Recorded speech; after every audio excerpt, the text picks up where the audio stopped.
Merci à tous d'être présents. C'est un plaisir de vous retrouver pour cette déjà quatrième réunion de notre cycle de conférences consacré au management des biens communs. On a le plaisir aujourd'hui d'accueillir nos collègues de Lyon 2, donc Marie Farr qui est avec nous en visio, Julie Calvez et Séverine Salaïd qui sont actuellement avec nous en salle. Juste un petit mot avant de leur laisser la parole, pour vous rappeler qu'on a eu déjà, donc je vous l'ai dit, 3 conférences. La première, je ne vais pas revenir dans le détail, on l'avait un petit peu fait lors de la dernière séance. On avait remontré l'articulation entre la conférence 1 et la conférence 2. Donc la conférence 1, Marie-Pierre Campo-Dufresne, sur le co-usage des communs naturels, avec l'idée de dépasser le droit de propriété. Conférence numéro 2, Clément Fégé et Caroline Vigo-Coghetto nous avaient proposé des outils, notamment l'outillage de comptabilité environnementale, donc comment équiper la préservation en commun d'un écosystème, avec des réflexions sur le potentiel de la comptabilité écosystème centrée. Donc dans le replay de la séance 3, en introduction, j'avais refait une petite synthèse des 2 conférences. L'idée aujourd'hui, c'est de pouvoir introduire évidemment le sujet du jour. Alors, je trouve que ce qui est intéressant ici, c'est que la conférence numéro 3, pour celles et ceux qui ont participé, donc avec Mathieu Brun, donc directeur scientifique de la Fondation pour l'agriculture et la ruralité dans le monde, nous avait fait donc une présentation sur la souveraineté alimentaire, vue ici comme un bien commun dans un contexte de transition. Donc, vous allez voir un élément, un rappel de la présentation de Mathieu va faire écho avec certains des concepts, des terrains qui vont être mobilisés dans un instant par l'équipe de Lyon 2, hein, qui nous fait l'honneur de venir présenter ces travaux. Alors simplement pour revenir sur les mots qui avaient guidé l'intervention de Mathieu Brun, donc la dernière conférence il y a quelques semaines, accès, disponibilité, durabilité. Et Mathieu avait interrogé donc le concept de souveraineté alimentaire dans les pays du Sud, particulièrement à la lumière donc, de la théorie des communs, dans un contexte de transformation des agricultures. Alors, simplement, je citerai Mathieu ici, utiliser la théorie des communs pour analyser et renforcer la souveraineté alimentaire offre une perspective innovante et collaborative permettant de revaloriser les ressources locales et d'en garantir une gestion équilibrée et juste par les communautés elles-mêmes, un peu comme le recours au concept de souveraineté qui questionne les politiques publiques et les stratégies des acteurs. Dans un contexte de croissance démographique, de manque de cohérence dans les politiques publiques et de fragilité et conflictualité sur les ressources naturelles, adopter la théorie des communs comme cadre d'analyse pour la souveraineté alimentaire n'est pas seulement une démarche théorique, c'est aussi une invitation à revaloriser le potentiel des communautés humaines, à gérer collectivement leurs ressources pour un avenir plus durable, équitable et résilient. Donc on a eu une 3e conférence sur la souveraineté alimentaire vue ici comme un bien commun, en tout cas avec la question de l'émergence des communs dans le cadre de ce questionnement sur la souveraineté alimentaire. Vous allez voir, on est sur un autre sujet aujourd'hui, mais je pense qu'on pourra faire quelques liens entre ces 2 sujets. Donc, sécurité sociale de l'alimentation et monnaie locale, quel potentiel transformatif des systèmes alimentaires. Donc, je vous laisse la parole à Marie, Julie et Séverine. Je vous remercie de nouveau de votre présence aujourd'hui pour partager avec nous vos travaux. Merci. Merci beaucoup de l'invitation à échanger dans le cadre de ce cycle sur le management des communs. Donc effectivement, quand on a échangé en amont de la présentation, on avait effectivement ce projet en tête au niveau de la chaire ESS. Donc effectivement, le travail qu'on vous présentait, c'est encore un projet en cours, c'est un travail qui est en cours d'étude, mais qui me semble résonner pas mal avec effectivement on va dire le projet scientifique de ce cycle de conférences. C'était l'occasion pour nous d'échanger un petit peu sur nos travaux et de voir comment on peut peut-être les enrichir, les réorienter, etc., puisqu'on est un petit peu voilà, dans une phase intermédiaire qu'on va vous présenter tout à l'heure. Effectivement, ce projet, du coup, il était porté donc, par la chaire d'économie sociale et solidaire, qui est une chaire à Lyon 2, qui associe plusieurs laboratoires, dont nos deux laboratoires avec Marie, donc le laboratoire Triangle, qui est un laboratoire pluridisciplinaire à l'intérieur duquel il y a des économistes, socio-économistes comme Marie Farr, qui, du coup, s'excuse de ne pas avoir pu venir. On va présenter, parce que c'était compliqué de faire de l'articulation, mais s'il y a besoin de répondre d'échanges ou de questions, voilà, on pourra éventuellement rebondir, qui du coup est une spécialiste notamment des monnaies locales. C'est son champ d'études depuis pas mal d'années. Donc, moi-même, je suis au laboratoire Coactis, qui est un laboratoire en sciences de gestion. Dans le cadre de mes travaux précédents, j'ai mal traité la question de l'accessibilité alimentaire, de différents dispositifs qui visent à travailler sur des questions aussi de justice alimentaire. Voilà, effectivement, dans la lignée finalement nos deux approches conjointes, on a construit ce projet de s'intéresser à la collaboration, l'articulation entre les expérimentations de sécurité sociale de l'alimentation qui démarraient il y a plus de 2 ans, qui ont démarré il y a 2 ans, et finalement les associations de monnaie locale et la façon dont on a toujours on a eu aussi des approches, on va dire, qui sont territorialisées, avec l'idée effectivement de partir plutôt d'études de terrain et de cas. Et c'était notre ambition au travers de ce projet. Pour nous aider dans ce projet et nous une bonne partie des études de terrain, on a lancé un recrutement pour accueillir finalement une stagiaire recherche au niveau de la chaire. Et donc, on a le plaisir d'avoir Julie Kelbet. Thierry, je vais peut-être te laisser te présenter. Oui, donc Julie Le Calvez, j'ai rejoint la chaire ESS Lyon 2 donc en mars dans le cadre de ses travaux sur la SSA et les monnaies locales, dans le cadre d'un stage de fin d'études, et donc j'ai travaillé avec Marie et Séverine sur ce sujet-là.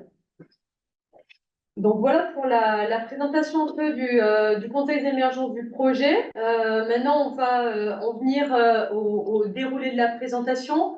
L'idée, c'est de présenter d'abord de façon séparée finalement la sécurité sociale de l'alimentation. Quel est ce projet politique et finalement les différentes expérimentations qui peuvent être menées autour de ce projet-là. De l'autre côté, les monnaies locales. Qu'est-ce que sont les monnaies locales et quelles sont leurs contributions à la reterritorialisation de l'alimentation? Et finalement, ces deux entités-là, quel peut être le potentiel de les articuler pour avoir un potentiel transformatif du système alimentaire? Et puis ensuite, on en viendra à notre étude de terrain, c'est-à-dire finalement ces coopérations entre expérimentation de SSA et monnaie locale, comment est-ce qu'on les approche? On les approche notamment en utilisant le prisme de l'intermédiation territoriale et en essayant de regarder quel peut être le rôle des monnaies locales dans ces expérimentations. Et voilà, là-dessus, on aura aussi pas mal d'intérêt à échanger avec vous sur la façon dont on peut traiter ces terrains et ces premiers résultats. Pour donner un contexte global, quelques éléments sans doute que pas mal d'entre vous connaissent ou ont déjà un petit peu eu des informations à ce niveau-là. Le projet effectivement de la sécurité sociale de l'alimentation, il naît dans un contexte d'industrialisation du système alimentaire. Qui est bien sûr bien antérieur, qui associe effectivement finalement un ensemble de progrès techniques, scientifiques de l'époque, avec une économie de marché capitaliste qui va venir effectivement transformer finalement le système alimentaire sous un format davantage industrialisé, ce qui a été le cas aussi de pas mal d'autres secteurs. Avec effectivement à la fois différentes techniques comme l'irrigation, les engrais, la sélection variétale, etc., qui vont permettre d'avoir des meilleurs rendements. Et de l'autre côté, l'essor du machinisme qui va faire exploser aussi la productivité du travail.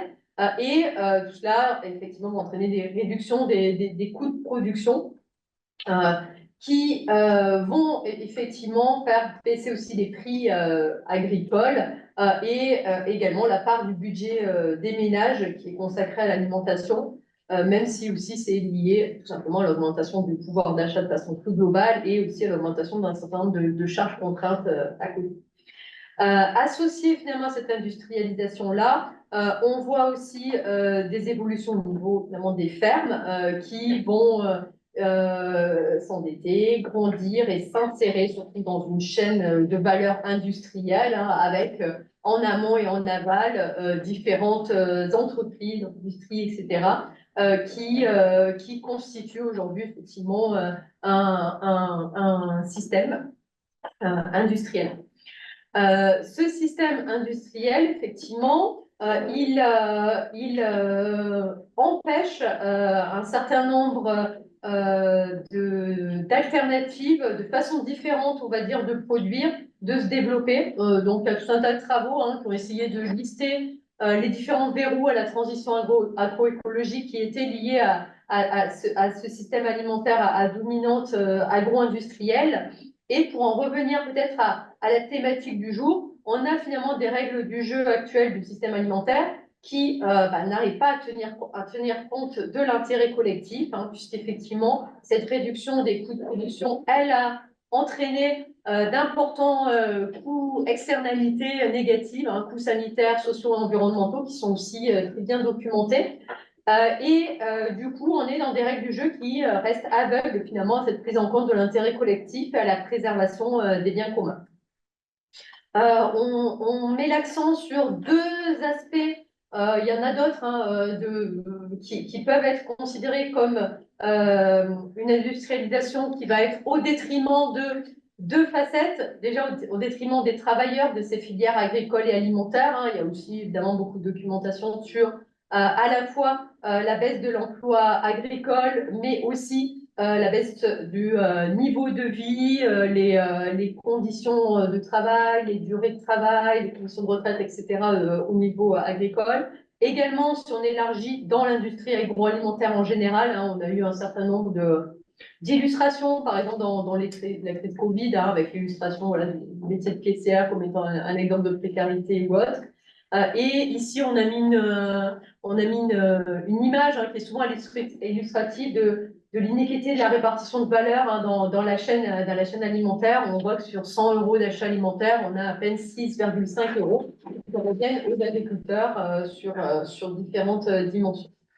L'autre aspect, quand on parle d'externalité négative du système agro-industriel, c'est bien sûr l'environnement. Celui-ci aussi il est largement documenté, montré sur différentes dimensions, que ce soit sur les émissions de gaz à effet de serre, l'utilisation d'énergie fossile, mais aussi des dimensions qui sont pas forcément directement, qui ont des répercussions plus à l'international, comme la déforestation avec l'intensification de l'élevage et de la production de soja et l'effondrement de la biodiversité. Il y a des travaux aussi qui ont essayé d'avoir des approches économiques de tout cela, en montrant que effectivement les coûts sociétaux finalement de l'utilisation pouvaient parfois être largement supérieurs finalement aux bénéfices. Donc même en intégrant finalement une rationalité économique, on constate quand même un certain nombre de limites à ce modèle-là.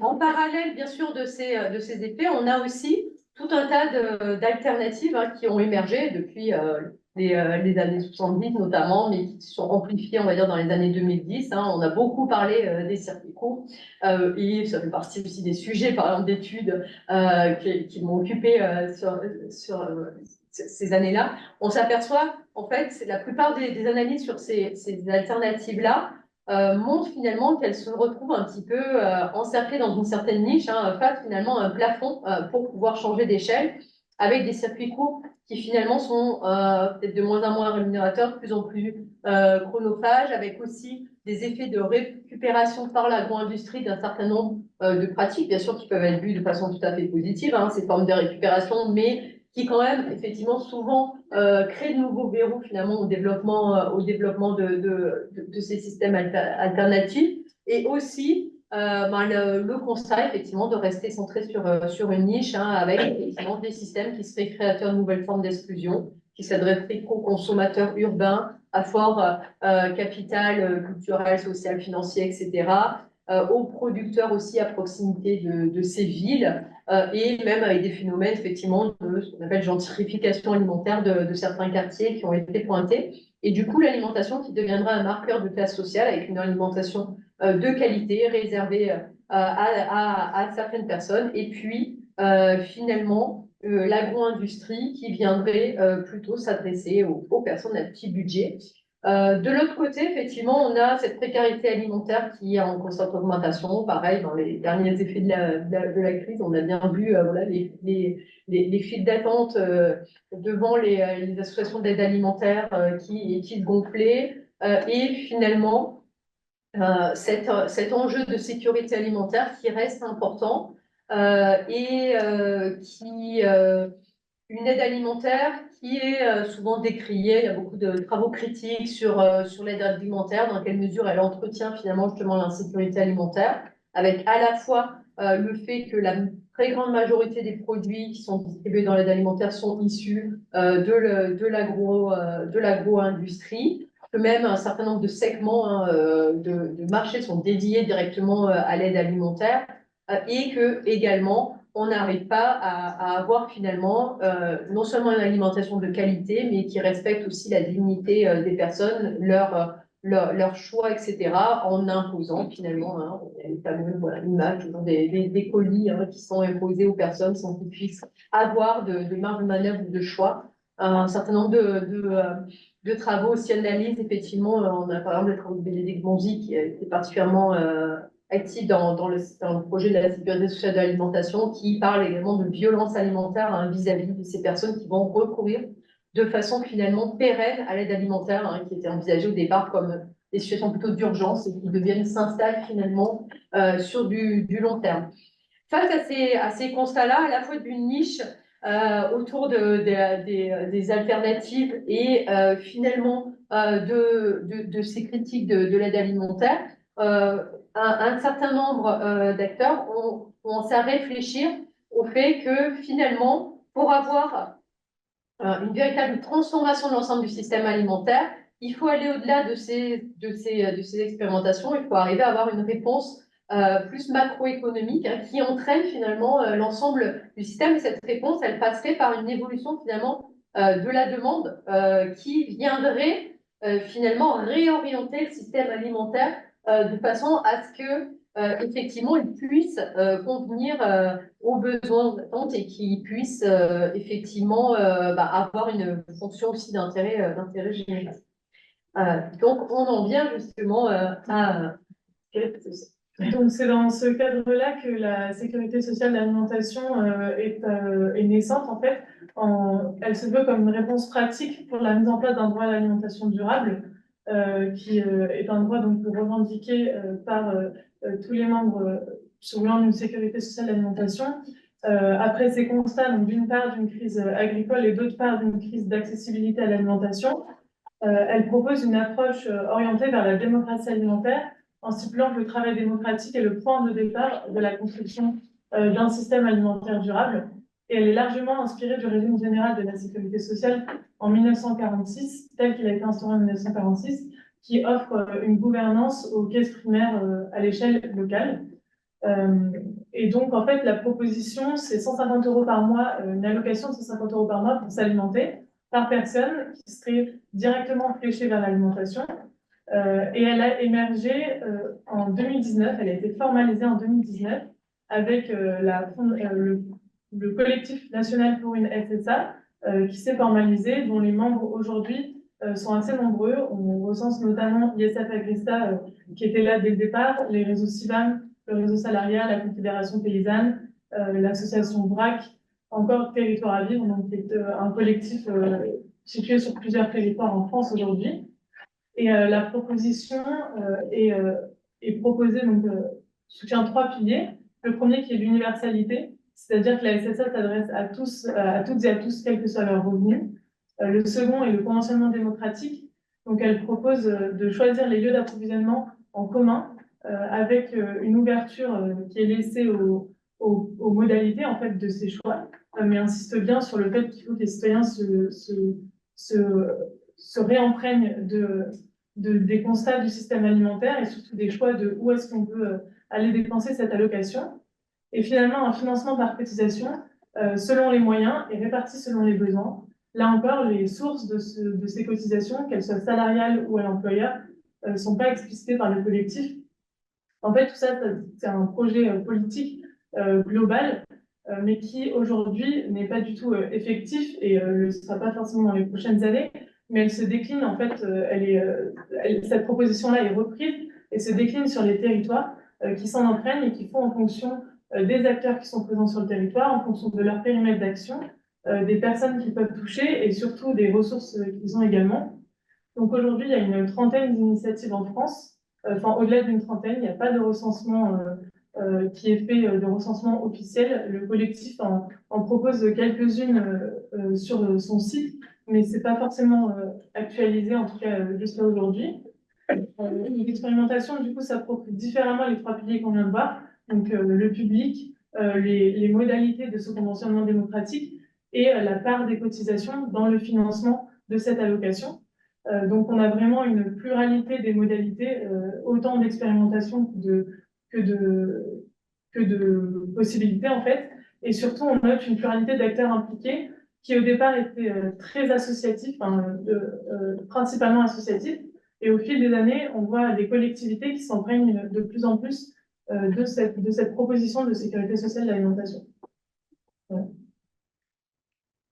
Alors, de l'autre côté, effectivement, notre champ d'études, il porte sur les monnaies locales associatives. Donc, avant effectivement de voir voilà, comment elles peuvent coopérer, on va donner quelques éléments sur qu'est-ce que sont ces monnaies locales associatives.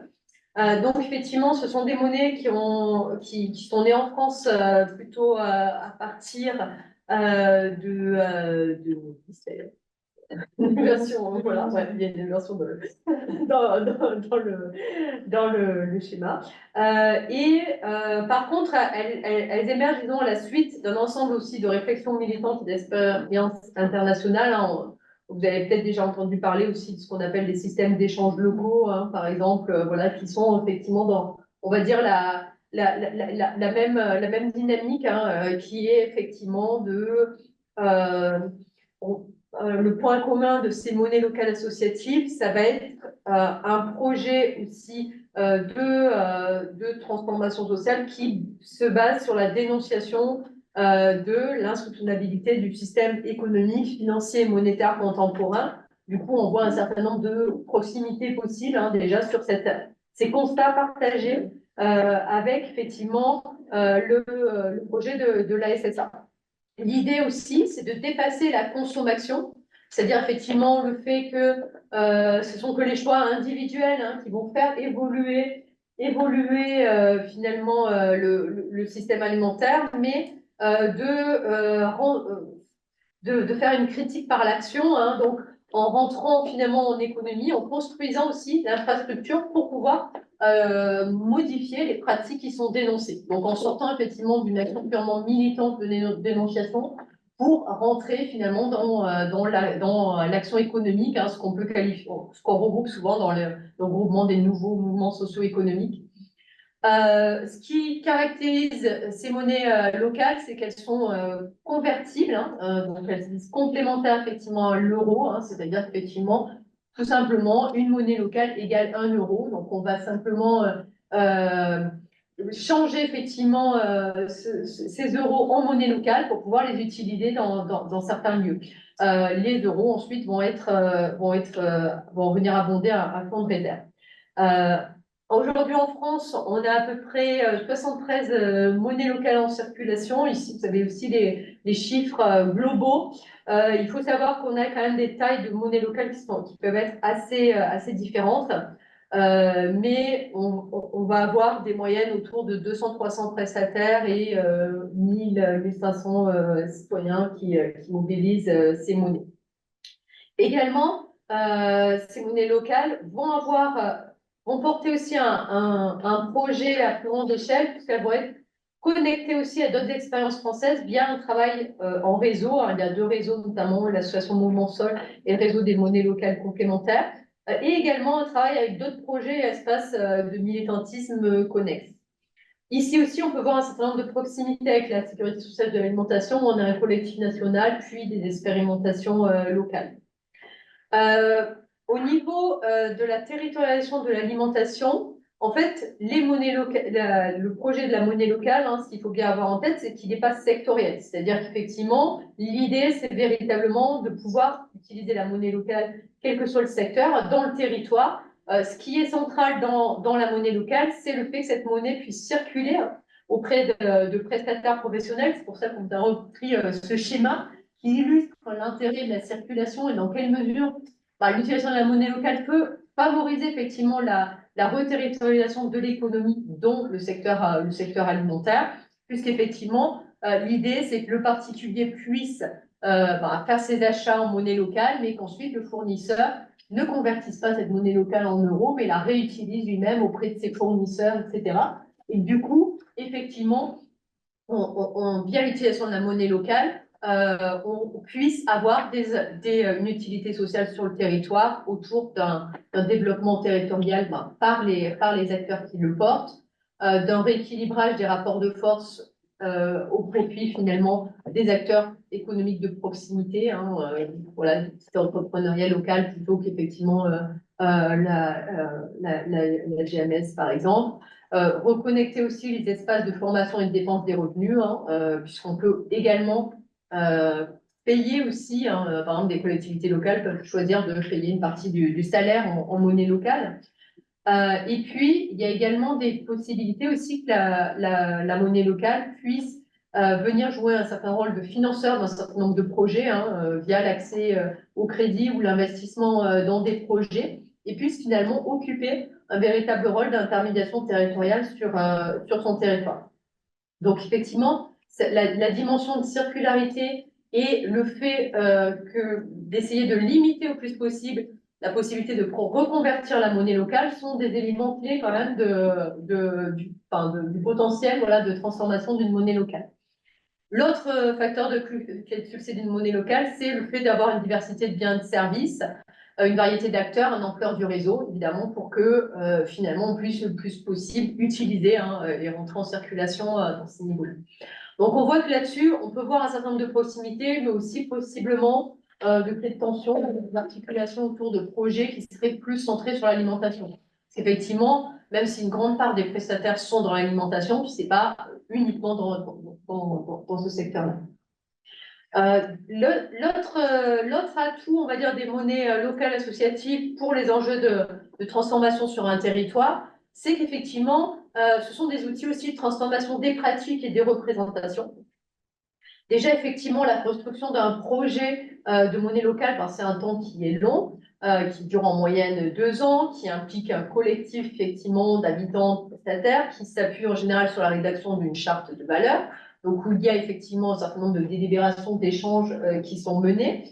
Il y a aussi une construction participative de leurs règles. On a tout un tas d'outils. J'ai parlé des chartes et des démarches de progrès, responsabilisation des organisations. Donc, c'est-à-dire effectivement, les prestataires vont petit à petit être amenés aussi à modifier leurs propres pratiques pour aller effectivement vers des pratiques proches de la logique de soutenabilité forte. Et puis, on a tout un tas, une dynamique aussi de vie démocratique autour de la monnaie locale, avec des groupes locaux, des groupes de travail, des comités d'animation ou autres. Et l'association de monnaie locale va être aussi un espace d'éducation citoyenne avec l'idée de démocratiser l'accès au savoir économique, désolé, il y a des petits bugs dans les écritures, et de réappropriation citoyenne d'un certain nombre d'enjeux. Et donc, en fait, là, on vient de vous présenter, donc, d'une part, l'émergence et la proposition de sécurité sociale de l'alimentation, et également les monnaies locales, telles qu'elles sont aujourd'hui et ce qu'elles revendiquent. Séverine a souligné quelques points de comparaison, mais ici, on va se demander si leur articulation, quelles sont en fait les similitudes, est-ce que ça peut être accélératrice ou est-ce que ça peut être des points de friction? Donc, notamment au niveau de la temporalité, les expérimentations de SSA, comme je vous ai dit, le collectif a émergé en 2019. Donc les projets qui s'en revendiquent sont plutôt émergents, alors que les monnaies locales bénéficient maintenant d'une dizaine d'années d'expérience. Donc on peut se demander comment est-ce qu'il y a une transmission, un transfert de bonnes pratiques, etc., qui s'effectue et sous quelle modalité. Également au niveau des acteurs impliqués, donc pour les expérimentations de SSA, ils sont centrés autour de l'alimentation, alors que les monnaies locales, on a quand même un réseau de professionnels qui est composé de tout secteur, mais dans les deux éléments, on a une présence de citoyens et de collectivités locales qui sont plus ou moins proches de ces deux projets-là. Donc en fait, on fait l'hypothèse que ces coopérations, elles ont besoin de deux critères, donc de deux facteurs, à la fois de conditions politiques favorables, puisqu'aujourd'hui, les projets de coopération entre monnaie locale et sécurité sociale d'alimentation sont largement dépendants de subventions pour certaines publiques, et également de personnalités passeuses, c'est-à-dire de personnes investies bénévolement ou non dans des projets de monnaie locale et de sécurité sociale d'alimentation, qui pourraient jouer le rôle de traducteur entre ces deux milieux, ces deux réseaux associatifs qui ne communiquaient pas forcément jusqu'à présent. Ensuite, au niveau du public cible, du public participant à ces deux éléments, on a pour l'expérimentation de SFA avec le pilier d'universalité, une mixité sociale qui est recherchée, qui est visée. Et pour les monnaies locales, on a une ouverture, donc il est possible à toutes et à tous d'adhérer à une monnaie locale et de la faire vivre. Mais dans les faits, les participants aux monnaies locales, on peut plutôt les qualifier de militants. Ça reste pas forcément représentatif de l'ensemble de la population, alors que dans la SSA, il y a une démarche active de représentativité qui est exercée. Donc on peut se demander, est-ce que pour les monnaies locales, participer à des projets de SSA, ça peut être une opportunité d'élargissement de son public, éventuellement pour atteindre justement cette représentativité, mais également, est-ce qu'il peut y avoir des difficultés de prise en main et de compréhension de la monnaie locale, et éventuellement des freins à son utilisation qui sont constatés aujourd'hui. Enfin, deux éléments qui se rassemblent, la dynamique citoyenne et la sélection du réseau d'approvisionnement. Donc les deux entités, si on peut les appeler comme ça, ont une forte dynamique citoyenne, donc des comités citoyens d'un côté et des groupes locaux pour les monnaies locales qui ont longuement vécu par du bénévolat et se sont salariés au fil du temps, mais aujourd'hui, beaucoup de monnaies locales n'ont toujours pas forcément de salariés. Et en fait, ces citoyens impliqués, par le biais de ces différents groupes, vont participer à des processus de sélection des réseaux d'approvisionnement au sein des monnaies locales et des expérimentations de SSA. Donc, pour la SSA, on appelle ça le conventionnement, le choix du réseau d'approvisionnement, où pourra être dépensée l'allocation. Et pour les monnaies locales, ça s'appelle la sélection du réseau de professionnels. Et donc, en fait, dans les faits, ces deux dynamiques sont assez semblables, puisqu'il y a établissement de critères communs. En général, il y a rédaction d'une charte pour décider de quels professionnels vont être intégrés au réseau, mais en général, ils peuvent être jugés incompatibles. Donc en fait, notre principale question sera de savoir si ces deux processus peuvent être considérés démocratiques et s'ils sont compatibles ou si la coopération ne va pas générer une friction à ce niveau-là justement du conventionnement. Et enfin, un dernier élément de comparaison qu'on peut avoir concerne le territoire, puisque les expérimentations de SSA sont aujourd'hui limitées à des quartiers, alors que les territoires de diffusion des monnaies locales sont plutôt au niveau des bassins de ville, donc agglomération de départements, même si, bien évidemment, au niveau du réseau professionnel, on observe des hétérogénéités sur ces territoires-là. Donc ça, c'est des éléments théoriques sur lesquels on peut les comparer. On peut se demander, est-ce que ce sont des points de friction? Est-ce que c'est des possibilités, des opportunités accélératrices? Et dans les faits, il y a effectivement des projets qui associent monnaie locale et sécurité sociale de l'alimentation, avec un premier projet en 2021 qui a émergé et qui s'appelle Solidoum dans le Puy-de-Dôme et qui fait se rejoindre, en fait, qui est la jonction entre trois associations.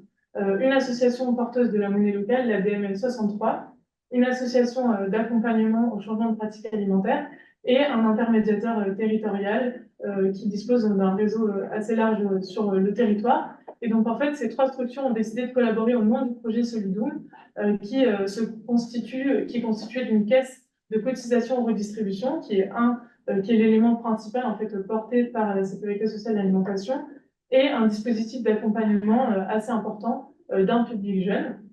Et donc, au-delà de ce projet-là historique qu'est la caisse de Solidoum, on a identifié 5 autres projets qui associent d'ores et déjà les monnaies locales et la SSA et d'une quinzaine d'expérimentations en projet. Donc, c'est-à-dire des monnaies locales qui ont pu émettre l'intention de s'associer à des projets de SSA ou bien des projets de SSA qui se concrétisent et qui s'interrogent sur leur utilisation ou non d'une monnaie locale. Donc ça, on en a comptabilisé une quinzaine. Et en fait, on peut se demander dans ces projets-là, quelle est la place de la monnaie locale et est-ce qu'elle est perçue uniquement comme un outil technique qui répond à un besoin de transfert monétaire de cette allocation, ou est-ce que ça va au-delà de ça, puisqu'on vous a présenté les monnaies locales auparavant et on a vu que ça avait des dimensions quand même multiples qui allaient au-delà du simple outil de paiement. Et pour autant, dernier point de cette diapositive assez riche, on constate qu'il y a des territoires où les monnaies locales circulent et où des expérimentations de SSA naissent, mais où cette dernière n'est pas mobilisée. Et donc, on s'interroge aussi sur les raisons pour les projets d'avoir décliné l'usage de la monnaie locale. Et donc, nos travaux, après cette grande introduction, nos travaux ont un double objectif. Le premier est de caractériser ces expérimentations, puisque, comme je vous l'ai dit précédemment, il n'y a pas de recensement, on n'a pas d'idée préalable en fait, de leur présence et de leur répartition sur le territoire. Donc, quelles sont leurs modalités, quel paysage est-ce qu'on peut tracer de leur diversité, et ensuite de comprendre le rôle des monnaies locales dans ces expérimentations. Et on utilisera pour ça le cadre de l'intermédiation territoriale, qu'on vous présentera ensuite. Mais donc là, je vais vous développer les cinq expérimentations qu'on a sélectionnées. Donc, 5 expérimentations dans le Puy-de-Dôme, à Lyon avec la monnaie locale de la Gonette, à Montpellier avec la graine, et à Bordeaux avec la gemme, et enfin Toulouse avec le sol violet. Et vous voyez 2 expérimentations supplémentaires qui sont indiquées dans ce tableau-là, qui est la Caisse du 8e à Lyon, qui a décliné la monnaie locale et qui s'engage avec le chéquier vert. Et enfin, en Gironde, où en fait ils ont déployé une monnaie, ce qu'ils appellent une monnaie alimentaire. Donc on s'est également interrogé sur l'émergence de ce nouvel outil, de cet élément de monnaie alimentaire, qui a priori n'est pas adossé à une monnaie locale, qui est un élément de nouveau. Donc si on peut comparer rapidement ces expérimentations, on voit qu'elles se distinguent notamment sur le public de la caisse, avec des expérimentations qui se ciblent sur un public étudiant et d'autres qui sont ouvertes à un public mixte, avec pour quelques-unes d'entre elles la volonté de surreprésenter les personnes en situation de précarité, en lien avec en général les politiques publiques des collectivités qui les soutiennent. Ensuite, pour les processus de conventionnement, donc ce que je vous ai évoqué longuement tout à l'heure, il y a certaines expérimentations qui ont décidé de dupliquer le réseau de la monnaie locale et donc le processus de sélection des professionnels à l'expérimentation de SSA. Et d'autres ont décidé de démarrer un processus de zéro sur une page blanche et de construire un comité citoyen qui décide en général pendant de longs mois des critères et puis des lieux d'approvisionnement. Et enfin, sur les financements de la caisse, en général, c'est quand même un modèle économique mixte qui est proposé avec des cotisations, des parts de cotisation qui vont de 0 à 60% du financement de la caisse, avec pour exception le projet de Solidoum qui, lui, au niveau de la caisse, pas au niveau du projet global, s'appuie uniquement sur les cotisations des participants. Donc, ce qui se répercute sur la colonne montant mensuel que vous pouvez voir, puisque les cotisations sont variables pour ce projet car elles dépendent entièrement des montants des cotisations de chaque participant. Le projet de sécurité sociale affiche une allocation à 150 € par mois et par personne, mais c'est une proposition et chaque expérimentation est d'un montant plutôt variable qui en général se situe entre 100 et 150 équivalents euros, mais donc décliné en monnaie locale. Le critère discriminateur qu'on a utilisé pour sélectionner ces 7 projets, c'est qu'elles soient en cours ou alors lancées d'ici fin 2024, puisqu'on a évoqué les 15 projets en ébauche pour lesquels on effectuera un focus group plus tard et on confrontera avec eux la présentation de nos résultats et ce qu'ils envisagent à l'avenir. Donc là, c'est une proposition de classification des 7 projets que je viens de vous présenter avec les 3 piliers, donc l'universalité, conventionnement, est-ce qu'ils ont dupliqué celui de la monnaie ou par un collectif citoyen, et le critère cotisation qui est un peu dans une 3e dimension avec uniquement le projet du Puy-de-Dôme qui est souligné. On a prévu en fait de faire 3 entretiens par projet avec soit des personnes, des structures porteuses ou alors accompagnatrices, quand il n'y a pas forcément 3 structures porteuses par projet. C'est des entretiens qui sont plutôt longs, entre 1 à 4 heures de discussion, et qui en fait vise à redéterminer l'historique du projet et les caractéristiques, les ambitions des porteurs sous format récit de projet, donc une expression assez libre et puis qui dérive vers du semi-directif quand certains éléments essentiels n'ont pas été abordés spontanément. On utilise des verbatims comme matière principale, mais vous n'en verrez pas aujourd'hui parce que le travail d'analyse est toujours en cours. Et donc, on a prévu 21 entretiens, on en a réalisé 16 à ce jour, avec le projet notamment de Toulouse qu'on n'a pas encore rencontré. Voilà. La façon dont on a essayé d'avoir une entrée, enfin la grille théorique qu'on a mobilisée dans un premier temps, mais on peut bien justement échanger avec vous là-dessus pour traiter ces coopérations entre sécurité sociale de l'alimentation et une monnaie locale. C'est celle de l'intermédiation territoriale. Donc ici, on a remis effectivement une définition un peu générique de l'intermédiation territoriale. Hein. Donc l'ensemble finalement de processus qui peuvent être assez variés, hein, qui peuvent être formels, informels, qui peuvent effectivement créer des régulations ou pas, qui sont en général effectivement localisés. Hein, donc il y a vraiment cette entrée approche territoriale évidemment qui est importante. Et qui vise à favoriser le projet de développement territorial. Donc l'intermédiation territoriale, évidemment, c'est un cas théorique qui n'est pas utilisé que sur des projets de transformation sociale, qui est utilisé souvent plutôt sur des projets d'innovation au sein de territoires.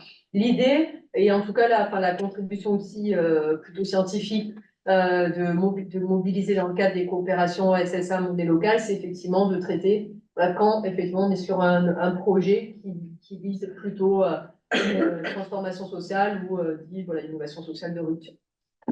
Ça nous semblait intéressant comme cadre parce qu'effectivement, on l'a vu, on a une grande diversité d'acteurs hein, dans ces coopérations-là qui n'ont pas forcément l'habitude de travailler ensemble. Donc, on dit qu'effectivement, il y a quand même un vrai travail d'intermédiation territoriale à mettre en place. Que ce qu'ils doivent co-construire, c'est un dispositif qui est vecteur de transformation sociale. Donc, forcément, on a voilà, un output un peu différent peut-être par rapport à ce qui peut être utilisé dans les cadres de l'intermédiation territoriale jusqu'à présent. Ils sont basés sur la démocratie, elle est centrale dans la SSA, la notion de démocratie alimentaire, mais on l'a vu aussi dans les monnaies locales associatives. Et également, on a une source d'inspiration qui est l'émergence de la sécurité sociale de santé. Effectivement, l'idée de la SSA, donc, son nom, c'est de créer une nouvelle branche hein, autour de l'alimentation. Et effectivement, on voit que cette sécurité sociale de santé, elle a émergé effectivement dans un cadre justement très territorialisé avec une dimension caisse locale démocratique qui était importante. Elle a dévié ensuite vers d'autres choses. Et donc, effectivement, il y a aussi cette expérience qui rend finalement l'échelle territoriale, on va dire, particulièrement intéressante à creuser. Pour voir effectivement s'il est possible d'avoir, entre guillemets, des garde-fous vers finalement un format peut-être qui pourrait être par exemple un chéquier alimentaire qui serait utilisable dans n'importe quel circuit alimentaire et qui n'aurait pas véritablement de répercussions en termes de potentiel de transformation voilà, du système alimentaire. On a utilisé les travaux de Bourdin et Hall notamment qui proposaient 5 rôles. Pareil, dans les auteurs pour travailler sur l'intermédiation territoriale, les rôles ne sont pas toujours définis exactement de cette façon-là, mais du coup, on est parti du point de départ de ces 5 rôles. D'entremetteur, donc qui est plus un rôle effectivement de mise en contact, mise en lien.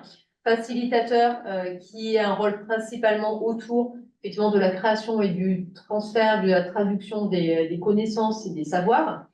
Un rôle d'orchestrateur qui est davantage tourné autour de l'animation de collectif et de la gouvernance. Un rôle de médiateur autour du développement de la confiance entre les différents acteurs. Et un 5e rôle qui n'est pas toujours présent dans les travaux, qu'on a retenu ici a priori, on le questionnera éventuellement après le résultat, d'innovateur, hein, c'est-à-dire que l'intermédiaire territorial, l'acteur qui joue la fonction d'intermédiation territoriale pourrait aussi participer lui-même au processus d'innovation.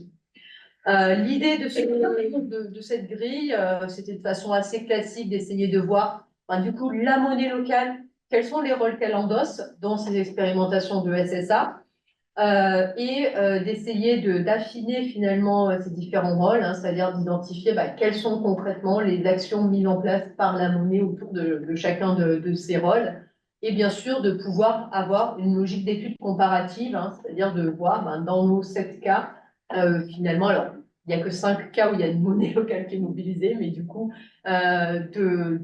d'identifier possiblement une typologie finalement de ces projets, de regarder plus spécifiquement le rôle d'intermédiateur territorial de la monnaie locale. Ce cadre-là, on l'a aussi choisi parce qu'effectivement, la monnaie locale a déjà été par ailleurs aussi analysée en tant que telle, parce qu'on identifie, on l'a vu tout à l'heure, souvent dans l'utilité sociale de ces projets-là, c'est aussi une fonction d'intermédiateur territorial. Donc du coup, l'idée était de voir voilà, dans la confrontation et les coopérations de SSA, comment ce rôle-là éventuellement évolue, s'enrichit. Voilà pour le cadrage. Ce qu'on a, alors les premiers résultats, donc on a mis un petit signalement travail en cours en dessous, puisque encore une fois, les entretiens, les études de cas sont pas encore toutes finalisées.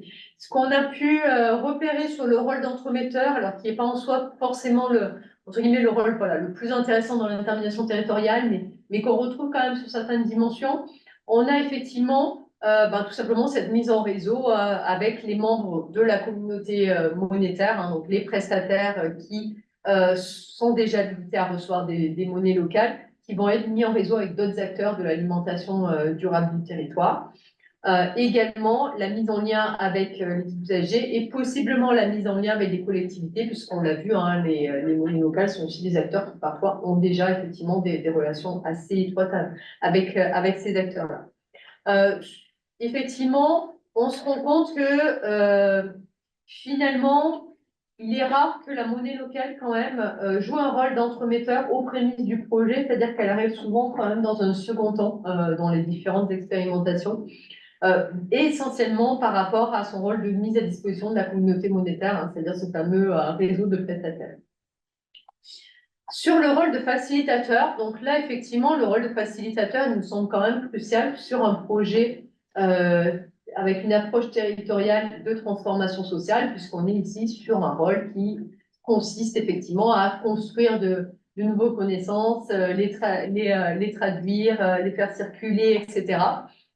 Donc effectivement, là-dessus, on voit un rôle possible de la monnaie locale sur différentes dimensions. Bien sûr, la dimension création de guides, de logiciels, communication autour du projet, que ce soit des monnaies locales ou de la sécurité sociale de l'alimentation. Mais aussi par la participation à des instances nationales. On a vu que effectivement, c'était déjà structurant au niveau des monnaies locales, ça type d'être organisé de cette façon-là, d'avoir ces dimensions d'échange d'expériences. Forcément, on va pouvoir avoir aussi cette expérience-là qui va pouvoir être utile pour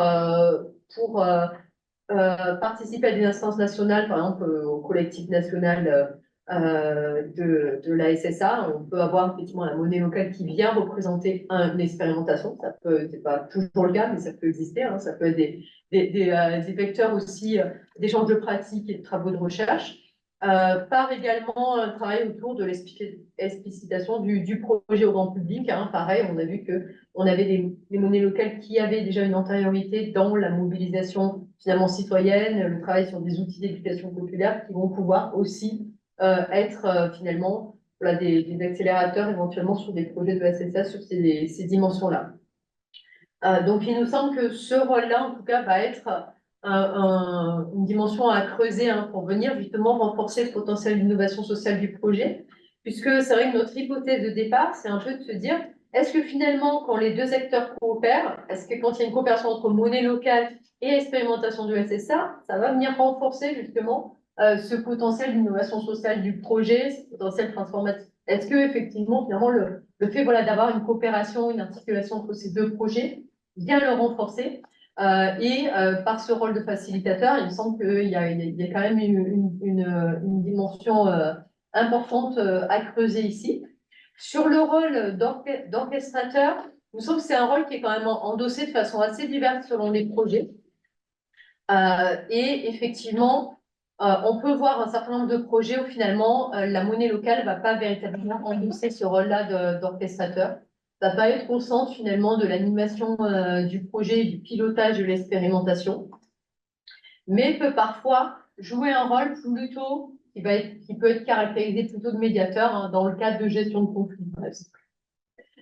Donc, effectivement, ça fait partie enfin, voilà, des questionnements autour de ce rôle d'orchestrateur. On voit de grosses différences quand même entre les différents projets. Donc, peut-être que ça sera une base intéressante de comparaison entre les différentes expériences qu'on étudie sur qu'est-ce qui fait qu'une monnaie locale peut plus ou moins avoir la capacité d'endosser ce rôle d'orchestrateur.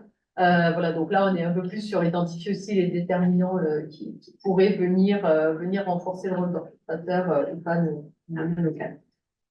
Je te passe la parole. Donc, en quatrième, avant-dernier rôle potentiel en tant qu'intermédiaire territorial pour la monnaie locale, c'est celui de médiateur, donc, qui est garant de confiance et développeur de confiance.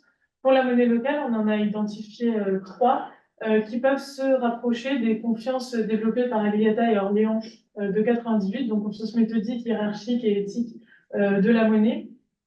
Donc, dans les projets de SSA, la monnaie locale, elle est garante de l'outil de transfert monétaire en tant que moyen de paiement, c'est-à-dire que j'ai confiance d'acheter mes aliments et en tant que professionnel, j'ai confiance d'être payé en monnaie locale pour ces achats alimentaires. Ensuite, aussi un outil de cotisation redistribution de la caisse, donc qui sont des outils nouveaux au sein de ces projets-là, et du processus de sélection de ces professionnels lorsque celui-ci a été dupliqué. Donc en fait, le rôle de médiateur, on a constaté qu'il apparaissait être indispensable puisque c'est une condition sine qua non à la réussite du projet. C'est-à-dire que c'est pas forcément un rôle qui est fédérateur, mais par contre, il est indispensable d'avoir confiance en l'outil de paiement, en l'outil de cotisation et distribution pour la réussite du projet. Et donc en fait, si ce rôle de médiateur n'est pas réellement endossé par la monnaie locale, ça peut être un motif de non-mobilisation de cette dernière, si la confiance n'est pas assez présente. Et enfin, pour le rôle d'innovateur, on a constaté donc, des innovations technologiques importantes, avec notamment le développement d'un logiciel spécifique qui a ensuite pu être essaimé, qui est en cours d'essaimage pour d'autres expérimentations, des événements de portage salarié, une création d'une monnaie alimentaire, avec création de nouveaux outils de fléchage, etc. Et donc, en fait, la monnaie, dans ce cas-là, elle a un lien avec ce rôle d'innovateur en amont de l'innovation qu'on considère ici technologique, mais également en aval, c'est-à-dire en réalisant des tests, en réalisant des améliorations sur ces outils-là, une fois qu'ils sont face au terrain. Ce rôle d'innovateur ici, il semble être dépendant d'une culture antérieure à la monnaie locale, mais on s'interroge un petit peu sur sa place et sur sa pertinence dans notre cadre ici. Et si on peut conclure en fait sur ces 5 rôles qu'on vient de vous présenter, on pourrait dire que le rôle qui est endossé par la monnaie locale, il semble être dépendant de la place prise par la monnaie dès l'initiation du projet, c'est-à-dire est-ce qu'elle est à l'initiative, est-ce qu'elle a été conviée pour répondre à un besoin, et aussi de la confiance, de la connaissance et de la compréhension mutuelle de ces différents acteurs. Est-ce qu'ils avaient des liens auparavant? Comment est-ce qu'ils ont pris le temps d'apprendre à se connaître, d'apprendre à connaître leurs pratiques, leurs conditions ou non à la coopération, puisqu'en fait, s'investir, et ça peut mener à des investissements progressifs ensuite si ces conditions ne sont pas respectées. Donc voilà, on a identifié en fait cette importance de compréhension mutuelle des différents acteurs pour pouvoir endosser ce rôle d'intermédiateur en fait. Et enfin, on voulait conclure, donc on sort un petit peu de ce rôle d'intermédiation et je vous ai introduit tout à l'heure le fait que certains projets voyaient une monnaie locale circuler sur leur territoire mais décidaient de ne pas la mobiliser. Et donc on a identifié 5 raisons à ce jour d'avoir décliné cette monnaie. Le premier, et celui qui nous semble le plus important, c'est vraiment la volonté de mener un conventionnement démocratique citoyen indépendant. Et donc, c'est une démarche qui est considérée incompatible avec les réseaux préalables des monnaies. Et donc, parfois, en fait, ils se disent, OK, on veut aller vers le même objectif, mais nous, on a déjà fait ce travail et nous, on veut le commencer. Donc, en fait, ils décident de ne pas travailler ensemble. Il y a aussi une acculturation des professionnels et des vendeurs et une question d'acceptation de la monnaie locale, notamment par les producteurs, qui reste quand même un acteur du système alimentaire qui est difficilement touché par la monnaie locale. On n'arrive pas à aller jusqu'à ce bout de la chaîne-là. Il y a un frein qui est identifié à ce niveau-là. Aussi le fléchage vers l'alimentation, puisque quand même la proposition de la SSA veut donner 150 € pour se nourrir, et que les monnaies locales sont utilisables dans tout secteur. Et donc parfois, en fait, a priori, ça peut sembler être un frein, même s'il y a des solutions qui sont apportées par les monnaies. En fait, ce fléchage uniquement vers l'alimentation est un critère également de déclinaison, de dire ben, on veut être certain que cet argent qu'on met à disposition, il soit utilisé pour se nourrir. Ensuite, le coût et le développement de l'ingénierie pour s'adapter au projet, parce que forcément, ça a un coût pour les monnaies, et une confiance et une connaissance préalable, dont on a déjà parlé. Et donc, en fait, on voit d'autres solutions émerger, comme la monnaie alimentaire, l'échiquier vert, qui présentent quand même des différences majeures avec les monnaies locales, puisque ce ne sont pas des associations préalables. Il y a notamment des questions de circulation de la monnaie, de conversion, de circularité, etc. On en arrive à la fin de notre présentation. Et donc, on serait ravis d'échanger avec vous sur tous ces sujets-là, et notamment sur, sur les capacités en fait, de ces coopérations.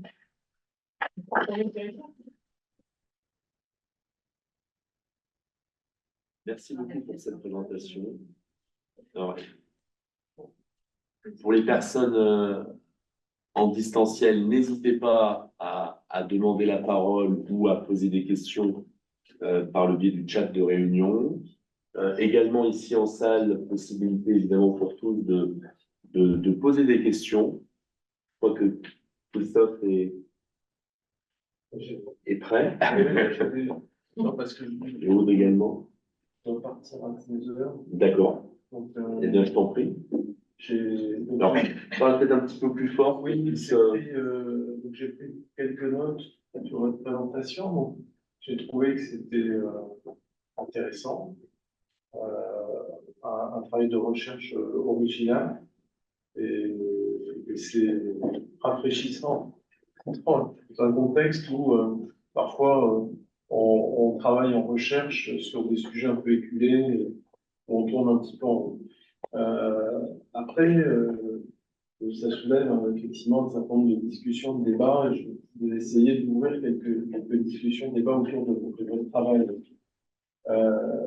Et spontanément, effectivement, dès le départ, quand vous avez présenté le sujet, je me suis dit, mais ça me rappelle des expérimentations dans des quartiers, puisque je travaille sur les réseaux, la notion de réseau depuis 30 ans en recherche, sur les SEL, systèmes d'échange localisés, et les RES, les réseaux d'échange de savoir, qui ont fait florès à l'échelle de quartiers pour nouer des transactions entre voisins, et donc renforcer à la fois le lien social et avoir des transactions non monétaires qui, à l'échelle d'un quartier, et qui renforcent cette dimension réticulaire. Effectivement, à une époque, il y avait une multitude, et c'est fait une multitude d'expérimentations comme ça qui permettaient de sortir un peu de la logique de marché et de se dire, bon, bah, dans une situation difficile, on peut peut-être s'entraider, et une entraide qui va découler de l'entraide de proximité qui va découler un peu du système mis en place à l'échelle locale, va nous permettre finalement de joindre peut-être l'utile à l'agréable, c'est-à-dire le rapprochement avec les autres, tout en répondant à des problématiques matérielles ou économiques. Un des éléments là-dessus, c'est je ne suis pas persuadé que les expérimentations aient perduré, si ce n'est peut-être aujourd'hui à une échelle un peu plus dématérialisée, digitale, ce qui manque peut-être dans votre exposé. C'est-à-dire qu'aujourd'hui, par exemple, dernièrement, j'ai travaillé pour Gens de Confiance, qui est un réseau social intéressant, parce qu'à la différence des autres, ce qu'on appelle les autres réseaux, qui sont plutôt des médias sociaux, Gens de Confiance introduit une barrière qui est la cooptation de parrainage pour rentrer dans le réseau social digitalisé et pouvoir nouer des transactions avec des personnes de référence qui ont des parrains, qui ont des filleuls, et donc avec un système particulier qui reproduit quelque part le SEL, l'échange localisé, mais à une échelle plus globale. Puisqu'aujourd'hui, le lien social, même de proximité, on l'utilise de plus en plus de manière dématérialisée.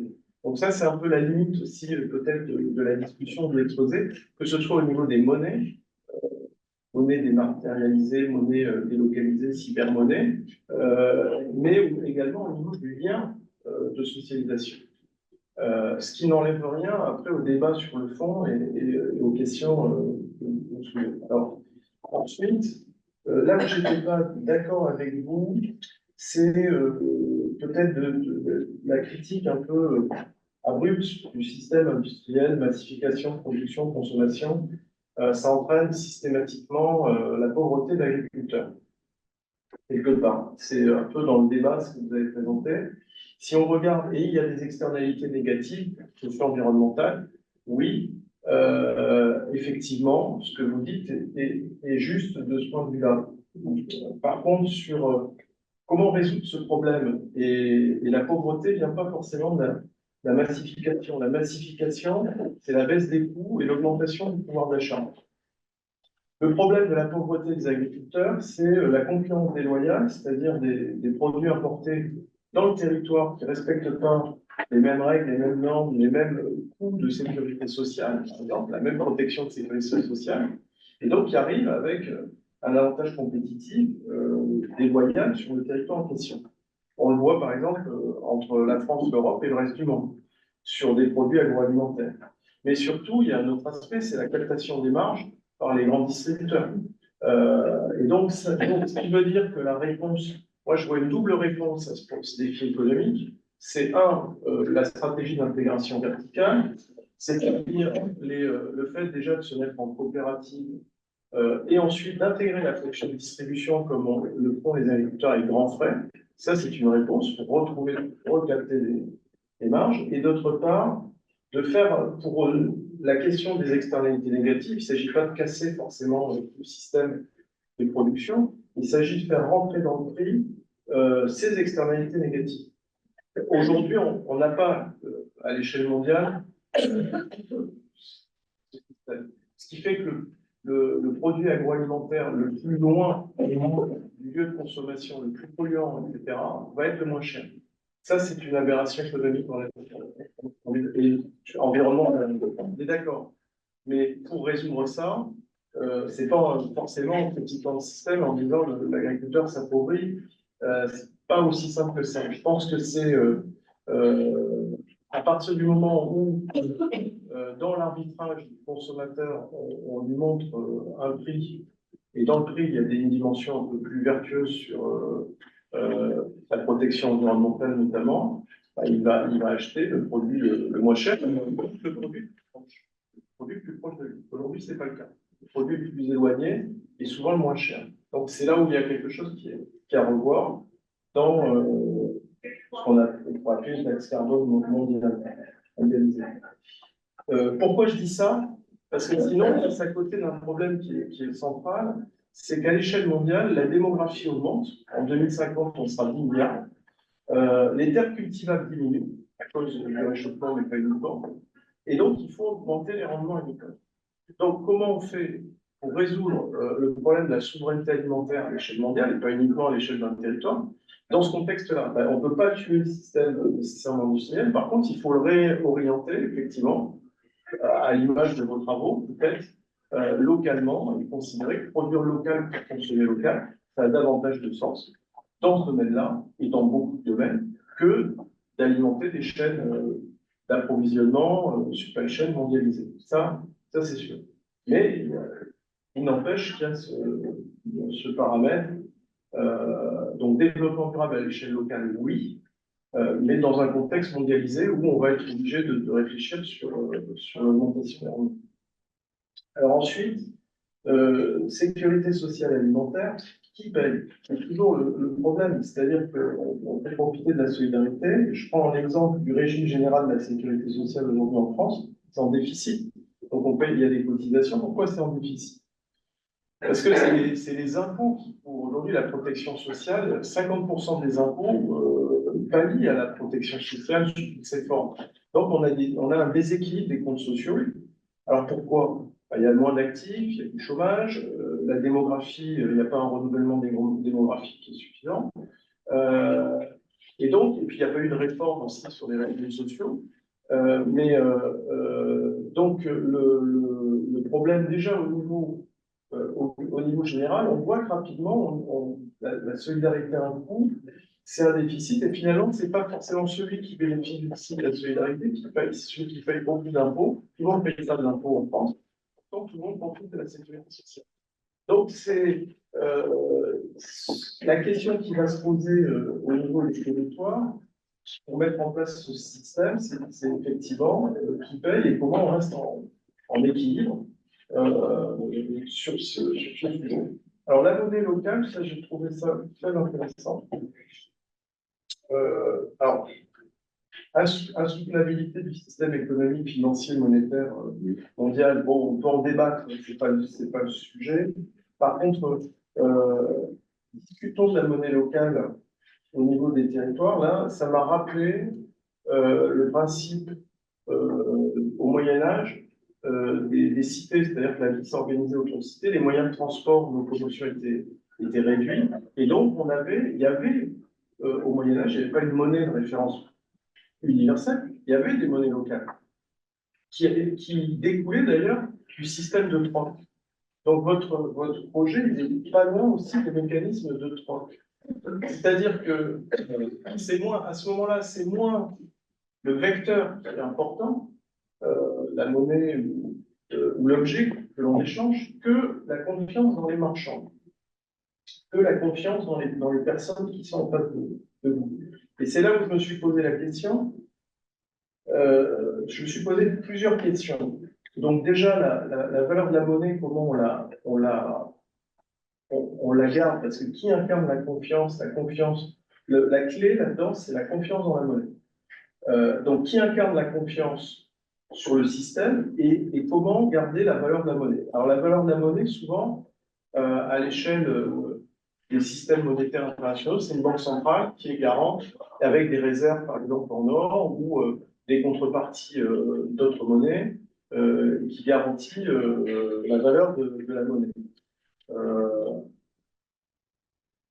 Ici, vous parlez d'un intermédiaire, de l'intermédiation territoriale. Et vous dites finalement, il faut qu'il y ait un acteur réseau ou un tiers de confiance qui soit en mesure de garantir un peu cette confiance autour de la monnaie.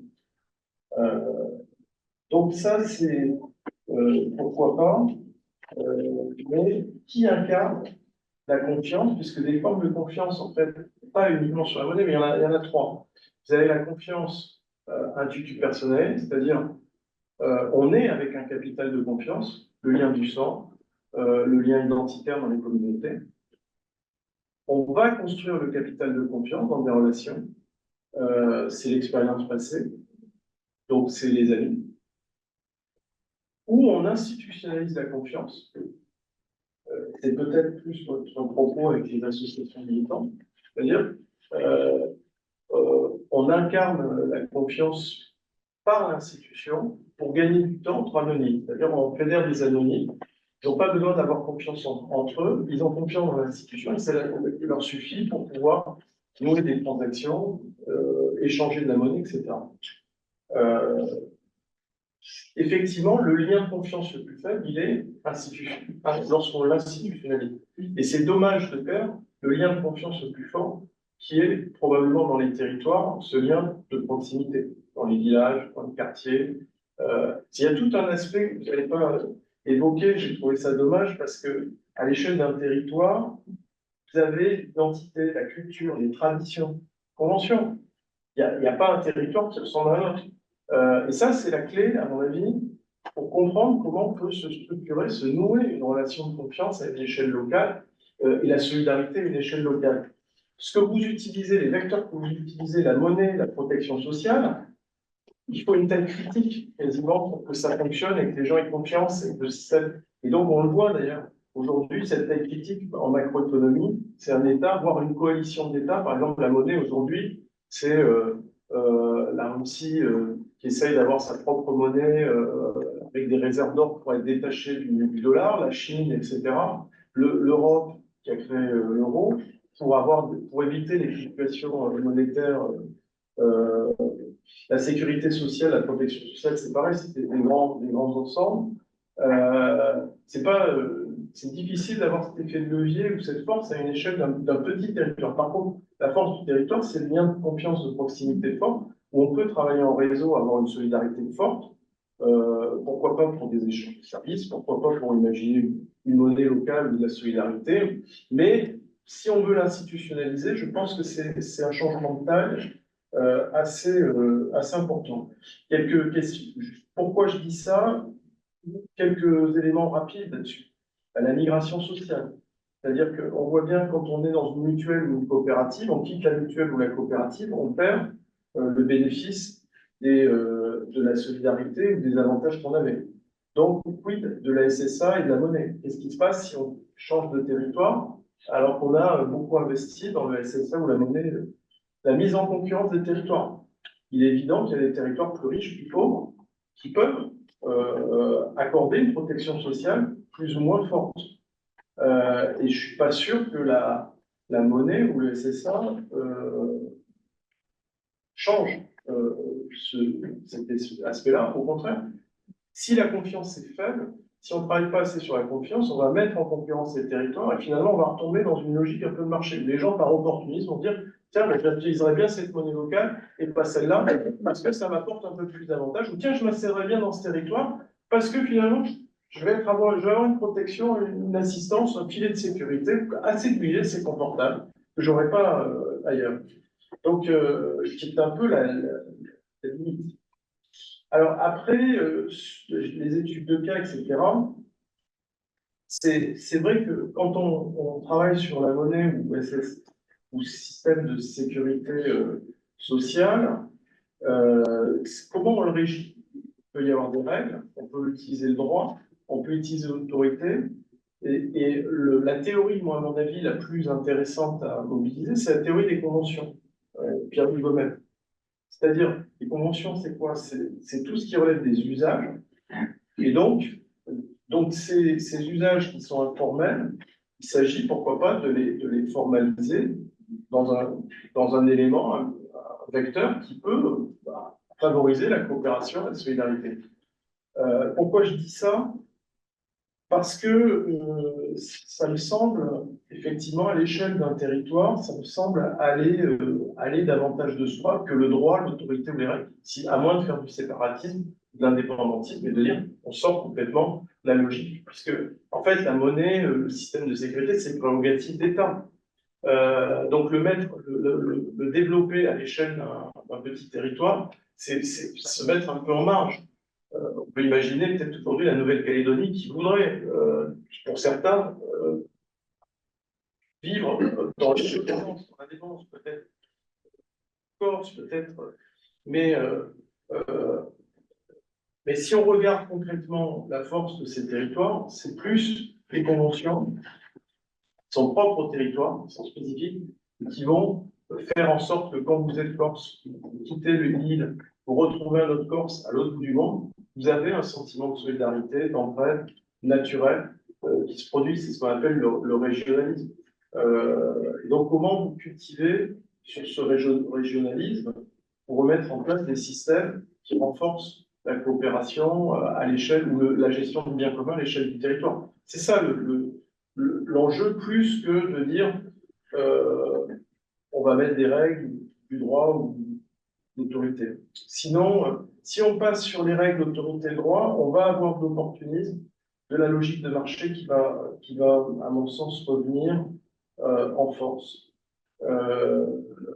Et donc, après, est-ce que la monnaie locale est suffisante pour jouer le rôle de facilitateur, orchestrateur, médiateur, gardien de confiance, mise en réseau? C'est toute la théorie aussi de la traduction de Michel Calon, où, dans ses travaux de recherche, il considère qu'il peut y avoir des objets, donc, et non pas des personnes, qui peuvent jouer un rôle comme ça, de mise en relation et de facilitateur de coopération, etc. Bon. Ce débat, moi, j'ai le sentiment que le rôle de tiers de confiance, d'acteur réseau, d'acteur tiers, enfin on peut l'appeler de différentes manières, il incombe plutôt à des individus organisés ou pas en collectif, qui peuvent encadrer, inspirer, confiance, jouer le rôle d'orchestrateur, etc. Bon, j'ai fait par exemple des recherches sur ce sujet, j'ai encadré des recherches sur ce sujet en Martinique, par exemple les syndicats professionnels, pour permettre à des PME isolées d'avoir beaucoup plus d'opportunités de relations et d'exister dans un cadre insulaire, donc à une échelle de petits territoires. Et donc on voit, quand on regarde la recherche sur ce sujet, c'est pas à un moment donné, le projet il est porté par une personnalité politique qui, lui, peut, autour de sa personne, fédérer, inspirer confiance, rapprocher, faciliter, orchestrer, être un traducteur, etc. Et d'ailleurs, les réseaux qui fonctionnaient en Martinique, c'était ceux où il y avait l'acteur réseau le plus performant, quelque part, sur ces registres-là. Et lorsque l'acteur réseau n'était pas performant, bah, le réseau lui-même s'effondrait et disparaissait. C'est un peu la fragilité. Et donc, c'est pas magique, c'est-à-dire que souvent, il y a quelque chose qui incarne la confiance. Et dans la monnaie, vous avez deux manières de voir les choses. Vous pouvez dire, on considère que c'est la monnaie qui est un abstract et qui doit être le vecteur qui incarne, qui représente le territoire, qui incarne, etc. En elle-même, sans banque centrale. Ça, c'est le principe des cybermonnaies avec la blockchain, de manière dématérialisée. C'est-à-dire que ce sont les interfaces techniques qui garantissent la confiance dans les transactions, dans la valeur de la monnaie. Il n'y a aucune intervention humaine, il n'y a pas de banque centrale. Et c'est un système qui est complètement décentralisé. Comment le reproduire, si tel est votre projet, à une échelle territoriale et sans le numérique, en l'occurrence? Parce que c'est le seul exemple que j'ai, il y a les NFT, il y a les blockchains qui, oui, ne sont pas corruptibles, ce sont des relations qui ne sont pas corruptibles, et donc on peut considérer, voilà, on a confiance dans la monnaie, même s'il n'y a pas de banque centrale derrière pour garantir la politique.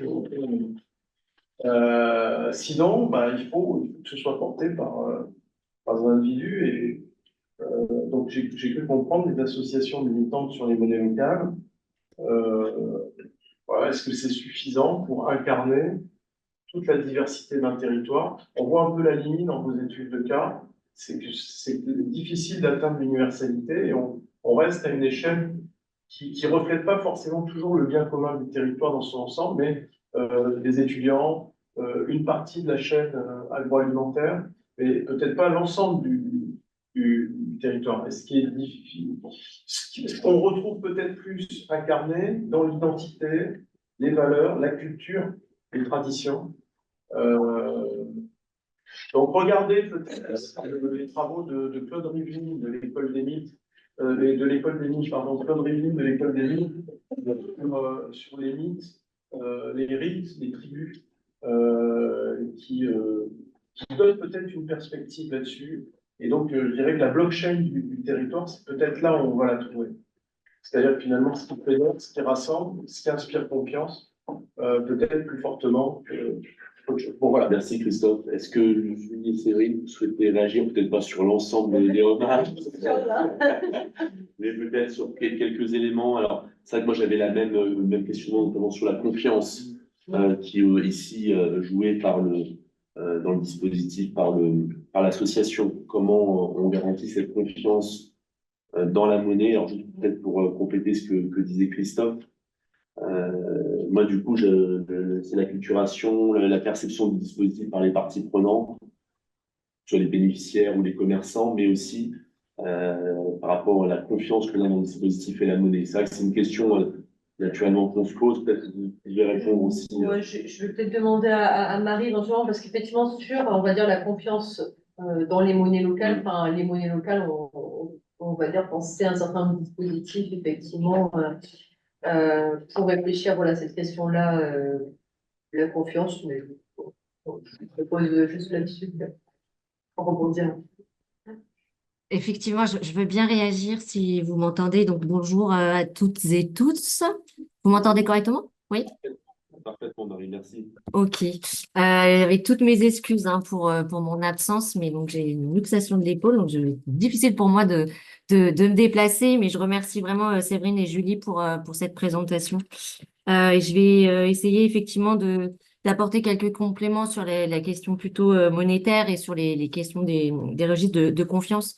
Peut-être pour revenir au point de départ, il faut bien faire la distinction entre des monnaies qui sont dites du point enfin, disons que je suis socio-économiste, donc j'adopte un point de vue qui s'appuie donc sur l'approche et l'école institutionnaliste monétaire francophone. Et en ce sens, la monnaie, c'est une institution sociale que l'on va retrouver donc dans l'ensemble des sociétés, que ce soit des sociétés qui sont basées, disons, sur le marché ou d'autres sociétés qui s'appuient sur d'autres formes d'échange, mais qui connaissent de tout temps, disons, des formes et des pratiques monétaires. Et à partir donc de cette approche-là, il faut bien distinguer les monnaies qui s'appuient sur une logique réciprocitaire, mais qui sont quand même des systèmes monétaires. Et donc, on va retrouver notamment les CEL, donc les systèmes d'échange locaux ou les banques de temps, ou ce que l'on connaît encore sous le nom d'accorderie, des monnaies locales telles que on les entend, en tout cas dans cette présentation, et qui se sont développées donc depuis les années 2010 en France, puisque à la différence donc des monnaies dites réciprocitaires, les monnaies locales sont des monnaies marchandes qui sont gagées donc sur l'euro. Une unité de monnaie locale est égale à une unité d'euro, donc un pour un. Et donc, il y a un système de conversion, c'est-à-dire pour pouvoir utiliser la monnaie locale, il faut convertir des euros contre de la monnaie locale. Et les euros qui ont été convertis en monnaie locale sont, eux, déposés généralement sur un fonds de garantie qui est déposé donc dans une banque, donc souvent Crédit Coopératif ou à la nef. Donc, on est sur des dispositifs qui, disons, vont fonctionner différemment et qui ont vocation à circuler au sein de l'économie marchande pour favoriser des échanges entre producteurs, consommateurs, fournisseurs, disons, à toute l'échelle des échanges d'un territoire. Ces monnaies, elles se présentent sous deux formats. Donc, il y a un format billet et il y a souvent une dématérialisation. Et donc, cette dématérialisation peut ou non s'appuyer sur un système de blockchain qu'on peut retrouver notamment dans le cadre du Léman, par exemple, ou via des systèmes hein, de paiement par application mobile. Et donc, on va retrouver généralement un double format, donc un format billet et un format qui est dit digital ou parfois numérique. Les formes de confiance qui vont être associées, il y a l'idée finalement que les monnaies locales vont elles-mêmes générer leur propre système de confiance, qui est en partie un système de confiance qui est raccroché à l'euro à travers ce système de monnaie qui est gagé, mais qui active aussi une limitation à travers un espace de circulation et une communauté de paiement, c'est-à-dire que tout le monde ne peut pas utiliser ces monnaies locales et on ne peut pas les utiliser auprès disons, toutes les activités économiques du territoire, puisque, comme l'a très bien dit hein, Séverine et comme elles l'ont très bien dit Séverine et Julie, il y a un système donc de sélection des prestataires. Donc, ces trois formes de confiance hein, qui ont été mis en lumière par les travaux alors pluridisciplinaires, mais en tout cas principalement en tout cas synthétisés par Aguita et Orléans. C'est à la fois là, une confiance méthodique qui est donc dans l'usage quotidien de la monnaie, et donc là en l'occurrence de la monnaie locale, c'est-à-dire le fait que quand on utilise une monnaie locale, on est certain que la personne la personne va l'accepter puisqu'elle va circuler au sein de cette communauté de paiement. Il y a aussi une confiance qui est dite hiérarchique, et donc là, c'est la question de la verticalité. Au départ, on était sur de l'horizontalité, là, c'est la verticalité, c'est la confiance envers l'émetteur. L'émetteur, pour une monnaie locale, c'est l'association qui porte la monnaie locale. Et cette association qui porte la monnaie locale, elle est composée des membres, et donc des membres de l'association, donc à la fois des citoyens qui peuvent être producteurs ou qui peuvent être consommateurs. Et c'est le système de gouvernance et de règles mis en place donc par les membres de l'association qui va garantir en fait la confiance envers la monnaie. Et puis enfin, il y a une dernière forme de confiance qui est une confiance dite éthique et qui renvoie ici au système de valeurs qui vont être partagés par les membres qui vont utiliser cette monnaie locale. Et donc ici, hein, c'est là que les connexions sur la question du potentiel transformateur et des enjeux de transition socio-écologique peuvent facilement articuler SSA et monnaie locale, en tout cas, disons, dans les représentations ou dans les finalités que ces objets peuvent porter, puisqu'il y a une volonté, en tout cas, de favoriser, par la mise en place d'une monnaie locale, une forme de transition socio-écologique. Donc, le tiers de confiance qui va garantir du coup la monnaie, c'est bien l'association qui porte la monnaie locale. Et que ça soit une blockchain ou autre, les travaux hein, qui sont des travaux des institutionnalistes monétaires montrent très bien en fait que ce tiers, que cette confiance existe, notamment, hein, je renvoie ici aux travaux de Ludovic Desmet et Odile Lakomsky qui démontrent en fait justement du rôle joué par ces trois formes de confiance, même notamment dans le cadre du Bitcoin. Enfin, la question de savoir si la monnaie va jouer tous ses rôles, orchestrateur, fédérateur, facilitateur, etc., finalement, c'est pas tant l'objectif que l'on poursuit, c'est-à-dire que l'enjeu pour nous, et au regard aussi hein, des travaux qui existent sur la SSA, puisqu'il existe tout un tas de chercheurs qui travaillent autour de cette question, ils peuvent aborder justement d'autres dimensions liées à la sécurité sociale de l'alimentation, notamment le lien avec les questions agricoles et autres. Nous, on a voulu mettre le focus sur justement le rôle des monnaies. Donc, ça ne signifie pas qu'elles jouent forcément l'ensemble de ces rôles, mais par contre, les associations de monnaie locale, elles peuvent jouer probablement un rôle, plusieurs rôles ou quelques rôles, ou peut-être l'ensemble des rôles en lien avec, bien sûr, d'autres acteurs du territoire, puisqu'on est sur des systèmes de coopération qui sont dits territorialisés. Et cette coopération va se jouer avec d'autres acteurs, que ce soit les pouvoirs publics, hein, notamment sur les questions de financement, comme on peut le retrouver à Montpellier, par exemple, ou encore des accompagnateurs, territoires à vivre ou autres. Et effectivement, on met vraiment l'accent sur ce rôle des monnaies locales aussi pour distinguer, disons, nos travaux des autres travaux qui vont porter plus directement sur la SSA. Et pour ce qui est peut-être de la question du changement d'échelle, alors j'ai pris quelques notes, mais j'ai beaucoup de mal à prendre des notes. Mais sur le volet, oui, changement d'échelle, on est ici sur des initiatives qu'on peut considérer comme étant, enfin, qui sont positionnées vraiment comme dans les marges, qui constituent des niches, hein, si on reprend aussi les travaux plutôt relatifs aux transition studies, c'est-à-dire que effectivement, il y a une volonté de changement d'échelle, en tout cas pour le projet de SSA national, mais là, on étudie pour l'instant des expérimentations qui vont porter ce projet et qui vont chercher justement à renforcer la territorialisation, pardon, peut-être aussi dans une perspective de garantir d'une certaine façon le maintien des objectifs et des finalités, disons, de la SSA. Voilà, en tout cas, juste peut-être quelques précisions sur le volet monnaie, confiance que je peux éventuellement apporter.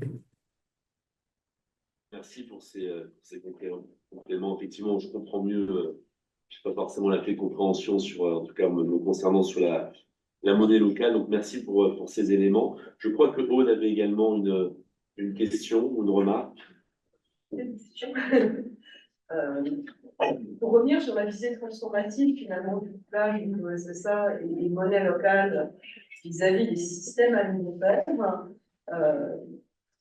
finalement, dans vos cas d'études, est-ce qu'il n'y a pas une spécificité très forte des territoires sur lesquels se met en place ces dispositifs par rapport au système alimentaire déjà présent et à quel point ce couplage transforme les systèmes alimentaires dans lesquels s'insèrent les gens qui adhèrent par rapport au système alimentaire existant.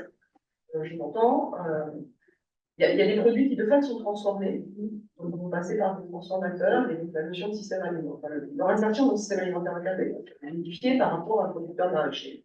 Et finalement, ce producteur maraîcher peut insérer dans le système alimentaire à la fois à travers un marché, à travers une vente de panier dans le cadre de SSA, ou à travers l'adhésion à une monnaie locale.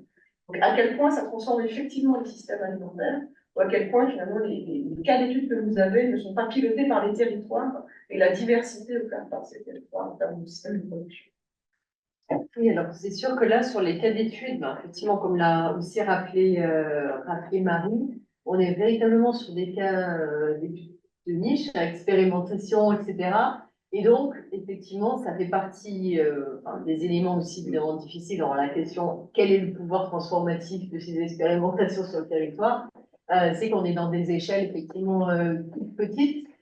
Et du coup, on est encore davantage voilà, dans la dimension projective en fait du potentiel de transformation. Maintenant, c'est vrai que effectivement, on est sur des territoires qui sont quand même variés, enfin, en termes de voilà, de quel est leur point de départ au niveau du système alimentaire par rapport à ce qu'ils peuvent proposer. Et donc, c'est sûr que ça, entre guillemets, ça peut, enfin oui, ça peut jouer. C'est-à-dire effectivement, si on est sur un territoire où on va déjà avoir une offre alternative durable importante, dites finalement de rajouter, entre guillemets, de rajouter ces dimensions-là de soit de monnaie locale circulante, soit de SSA, est-ce que ça va venir est-ce que ça va vraiment avoir un effet transformatif par rapport à si on se met sur un territoire où, effectivement, il n'y a quasiment pas d'offres alors après, effectivement, ce qui vise aussi, hein, en tout cas pour les expérimentations de SSA, en général, on vise effectivement souvent quand même des quartiers où il y a très peu d'offres, effectivement, alimentaires, durables. Donc des quartiers qui sont peu visés, effectivement, par les chaînes, Biocoop, etc. Donc souvent, voilà, des quartiers populaires dans lesquels, effectivement, on a une offre alimentaire quand même qui est plutôt de mauvaise qualité à proximité. Donc, effectivement, l'expérimentation, quand même, c'est de se dire, est-ce que, même si c'est une petite échelle, si on le fait sur un quartier, est-ce qu'on va pouvoir transformer le paysage alimentaire ou pas à minima de ce quartier? C'est-à-dire qu'on est sur des échelles quand même qui sont effectivement, en termes géographiques, très réduites, sur, en tout cas les expérimentations de SSA. Du coup, ça m'interroge, moi, sur la nature des producteurs qui vont rentrer en jeu, c'est-à-dire que vous avez sans doute un filtre de sélection, surtout s'il y a une monnaie locale qui intervient, de sensibilité à cette monnaie locale, et du coup, ça veut dire que le paysage alimentaire autour du quartier permet cet ancrage. Sinon, on perd l'aspect territorialisation du système alimentaire. Oui, effectivement, l'agriculture ne vient pas forcément de la proximité, ce qui est une réalité dans les villes. C'est sûr que par rapport à l'échelle, effectivement, de ces expérimentations, ça va être quand même assez compliqué de voir des impacts, on va dire, directs sur, effectivement, enfin, on va dire, voilà, la nature de l'agriculture dans le territoire, par exemple. La plupart de ces expérimentations elles sont toujours adossées à des dispositifs de recherche, hein, justement, où ils analysent, etc., les impacts de l'expérimentation web. En fait, les impacts visés, c'est plutôt dans les changements des pratiques alimentaires des personnes.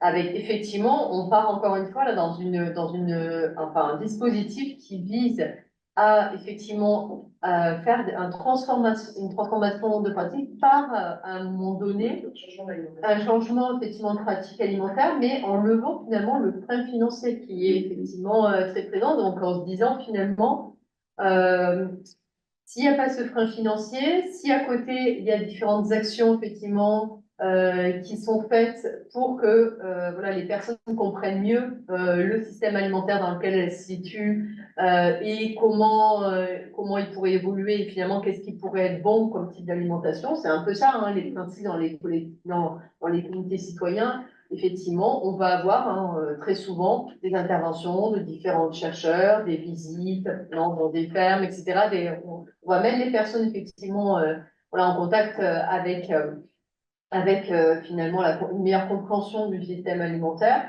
pour que effectivement elles définissent un conventionnement qui finalement effectivement aille en général plutôt autour effectivement d'enjeux de stabilité forte, etc. Et, Et pour rappeler aussi une des spécificités de notre échantillon de ce projet, c'est aussi qu'ils sont tous à caractère très urbain. Donc on est à Montpellier dans le Gard. Il y a celui d'Aveyron qui a 2 territoires plutôt ruraux. mais c'est vraiment les seuls quartiers, les seuls territoires ruraux dans lesquels ça se trouve. Donc on a aussi ce biais-là du territoire urbain. Et également, pour préciser, parce qu'on ne l'a pas précisé plus tôt, mais les effectifs aussi touchés par ces expérimentations-là, ça va de 35 personnes pour la plus petite expérimentation à environ 400 pour la plus grosse. Donc on parle quand même d'effectifs limités, en tout cas en montant et en dépenses alimentaires. Et donc aujourd'hui, c'est des impacts qu'on ne peut pas mesurer du tout, parce que c'est des projets qui ne sont pas forcément lancés maintenant, enfin, lesquels qui ne sont pas encore en fonctionnement. Peut-être pour vous caractériser leur système alimentaire d'avant, et à quel point ça a transformé, alors leur connaissance, je ne sais pas que c'est une perception aussi, à quel point ça a changé notre mode non pas d'alimentation, mais d'approvisionnement. Et donc, c'est un moyen d'approcher la transformation du système alimentaire. Mais c'est effectivement ce que font effectivement les chercheurs qui accompagnent ces expérimentations-là et qui essaient de voir voilà, les impacts de ces expérimentations. En général, effectivement, c'est plutôt voilà, sur le changement de pratique. Aussi, d'ailleurs, des distributeurs qui peuvent être conventionnés, enfin, pas que des mangeurs, quoi, mais voilà. On est plutôt effectivement sur de l'ordre du changement de pratique. Encore une fois, on est vraiment sur la logique d'expérimentation pour voir dans quelle mesure, effectivement, c'est un projet qui pourrait être porteur. Maintenant, nous, on n'est pas vraiment sur cette échelle-là, en fait, d'analyse, parce que, effectivement, on a fait le choix de déjà faire du comparatif entre plusieurs cas. Et donc, bah, concrètement, on ne va pas aller rencontrer, effectivement, les citoyens qui participent à ces dispositifs. On est quand même centré sur plutôt la place, effectivement, des associations de monnaie locale dans ces expérimentations. Donc, c'est vrai que le potentiel transformatif, il est plus à la fois porté, on va dire, par le projet politique de la SSA, la façon dont il est pensé. Et effectivement, il va être mesuré, mais plutôt par les équipes de chercheurs qui travaillent au sein de chaque expérimentation, parce qu'aussi chaque expérimentation essaie justement de de tester des choses différentes en fait. Ce qui explique aussi en partie parfois que la monnaie puisse être utilisée ou pas, c'est aussi ces choix de tester effectivement. Voilà, à la fois on a parlé du public, mais on va tester aussi la façon effectivement dont le conventionnement va être mis en place, la place par exemple de travailleurs sociaux dans ces dispositifs-là. Enfin, il y a plusieurs, en fait, si vous voulez, selon les territoires, il y a aussi, voilà, les modalités d'expérimentation sont assez différentes. Donc c'est vrai que ça aussi, ça peut renforcer. C'est-à-dire que est-ce que c'est le point de départ, enfin, est-ce que c'est le système alimentaire, le message alimentaire de départ, ou est-ce que c'est la façon dont l'expérimentation a été menée? C'est sûr que là, je vous encourage d'être pour les chercheurs, ils vont devoir déterminer entre les deux, puisque mais après, c'est la logique de l'expérimentation aussi, c'est-à-dire que de toute façon, on ne peut pas partir sur des conditions similaires, voilà, quels que soient les lieux. Donc voilà, le choix a été fait plutôt de varier entre guillemets au maximum en réalité les configurations souvent entre les expérimentations. Et ce qui rejoint une des remarques de ceux qui étaient là avant, sur la difficulté à passer à l'échelle des étudiants ou enfin à atteindre cette universalité. Aujourd'hui, c'est pas vu comme une difficulté. Enfin, il y a potentiellement une difficulté qui est identifiée à mobiliser le public en précarité, notamment au sein des comités citoyens, avec une assiduité, une participation qui est assez conséquente, puisque certains se retrouvent une fois par mois, une fois toutes les 2 semaines. Mais en tout cas, c'est pas une difficulté aujourd'hui dans l'échantillon, mais plutôt des choix qui sont faits avec une surreprésentation des personnes en précarité en lien avec les politiques des collectivités, ou alors un ciblage uniquement étudiant, parce que les projets sont menés sur des campus. Les 2 projets étudiants qu'on a ici, ils sont aujourd'hui terminés. Il y en a un qui s'est terminé le mois dernier. Et en fait, ils ont émergé en sortie de Covid avec une explosion de la précarité alimentaire étudiante. Donc en fait, c'est des choix qu'on fait, autant que le modèle économique en fait aujourd'hui. Donc les réflexions, elles ne se font pas sur ce passage à l'échelle à l'heure actuelle, mais plutôt sur ces expérimentations locales. Je rejoins juste l'importance de bien décrire le terrain au départ, même si ce n'est pas forcément l'objet de la recherche. Je pense que ça permet d'apporter une description riche. Un peu, il y a pas mal sur la recherche qualitative, je pense à Hervé Dumès qui explique bien ça, enfin, des descriptions riches pour vraiment apporter dans le quali. Je pense que c'est important, je pense que c'est pas du temps perdu de venir décrire le contexte et l'historique dans lequel, enfin, les raisons qui ont effectivement mené à cette réflexion-là. Je pense que François a des remarques. Moi, j'aurais peut-être une remarque, une question sur les conflits, les types de conflits. Alors, excuse-moi, François, mais quel type de conflit vous avez observé simplement, sans vouloir abuser la prise de parole, mais quel type de conflit vous avez observé, justement dans un contexte où l'association joue le rôle de médiateur? Euh, c'est plutôt des conflits sur la méthodologie de mise en place du projet et de vision. Ouais, l'émergence en fait d'une action collective avec Des conflits entre plusieurs acteurs, enfin, entre des acteurs qui participent au projet de social de l'alimentation, en fait. D'accord. Et du coup, effectivement, voilà, sur un cas, effectivement, on a vu clairement l'association de monnaie locale qui finalement rentrait voilà, dans des relations bilatérales entre chaque acteur et jouait un petit peu ce rôle de médiateur. D'accord. Parce que effectivement, elle pouvait, on va dire, construire peut-être des projets propres avec chacun de ses acteurs, en fait, et jouer ce rôle-là de gestion de conflit, quoi. D'accord. Mais c'est vrai qu'on n'a pas encore forcément creusé voilà, tous les types de conflits. En plus, c'est pas l'aspect central quand même quand on fait l'enquête. Mais voilà, c'est quelque chose qu'on a pu observer déjà en tout cas sur un cas. D'accord. Dimension-là. Merci. Il y a une main levée. Alors, il y avait. C'est Anne, excusez-moi, Anne, vous avez. Si vous souhaitez. Pardon. Alors, la question sur le passage à l'échelle a été déjà Ouais. adressée. Je ne suis pas certain. Anne, vous aviez une question, une remarque? Peut-être pas. François, peut-être? Moi, j'avais, je ne sais pas si c'est une question. Du coup, en fait, comme vous avez à la les cas où la filiale la monnaie locale, qui est sympa, est-ce que vous interrogez, voilà, je vous mets ça sur la table, est-ce que vous vous interrogez finalement sur la question de l'efficacité? Est-ce que c'est plus efficace avec que la mise en place d'un plan de sécurité sociale alimentaire est plus efficace avec de manière sous-jacente quel critère d'efficacité on regarde, parce que est-ce que c'est plus efficace avec une monnaie locale ou plus après, ça n'a pas d'incidence sur l'efficacité. Avec toujours la difficulté de la définition de l'efficacité. Je vous ai tendu la perche, je n'ai pas répondu. Ah ouais, bah ça, c'est partie des choses dont on discute pas mal, effectivement. Un des premiers éléments de réponse, ça peut être ce qu'on a évoqué tout à l'heure et qu'on relie notamment au niveau des dates.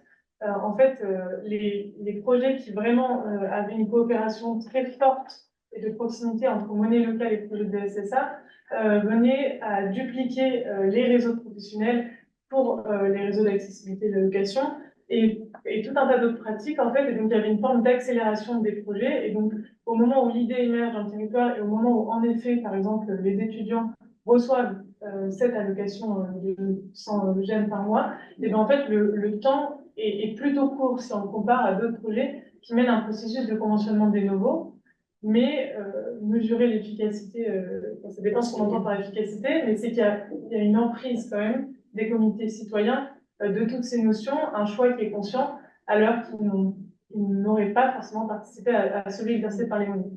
Et c'est vraiment un choix discriminatoire qui se fait dans ces projets-là. Oui, bah, ça peut être, mais c'est vrai que ce que c'est le suivant quand on s'intéresse justement à des projets à visée de transformation sociale, c'est sûr que voilà, le fait que ça puisse être plus rapide à mettre en place, oui, c'est sûr que ça peut être un des critères, mais c'est clair qu'il est, enfin, il est limitatif parce qu'on s'aperçoit aussi, du coup, il y en a déjà qui ont été terminés, là, pour le coup, d'expérimentation qui étaient sur ce modèle-là, que effectivement, par exemple, sur les enquêtes, sur les changements de pratique, ben, finalement, il y a peut-être un certain nombre d'éléments aussi par rapport voilà, au public qui ont pu bénéficier de l'expérimentation, qui n'ont pas véritablement, il n'y a pas eu forcément donc ça de transformation de pratique par la suite. Alors que effectivement, peut-être que ceux qui s'appuient sur des comités citoyens où il y a tous ces temps, voilà, de délibération, d'échange, de compréhension, vont effectivement déboucher entre guillemets, voilà, sur des impacts enfin, plus importants si on regarde ce critère-là. Mais c'est clair qu'en tout cas, nous quand même, on avait cette entrée-là un peu, c'est-à-dire de se dire, bah, a priori, on voit bien quand même que les deux projets ont un certain nombre de compatibilités, ils ont des aspirations communes, etc. Et que du coup, bah voilà, coopération égale bien renforcée. Parce qu'effectivement, bien renforcer aussi le projet de chacune des deux expérimentations, entre guillemets.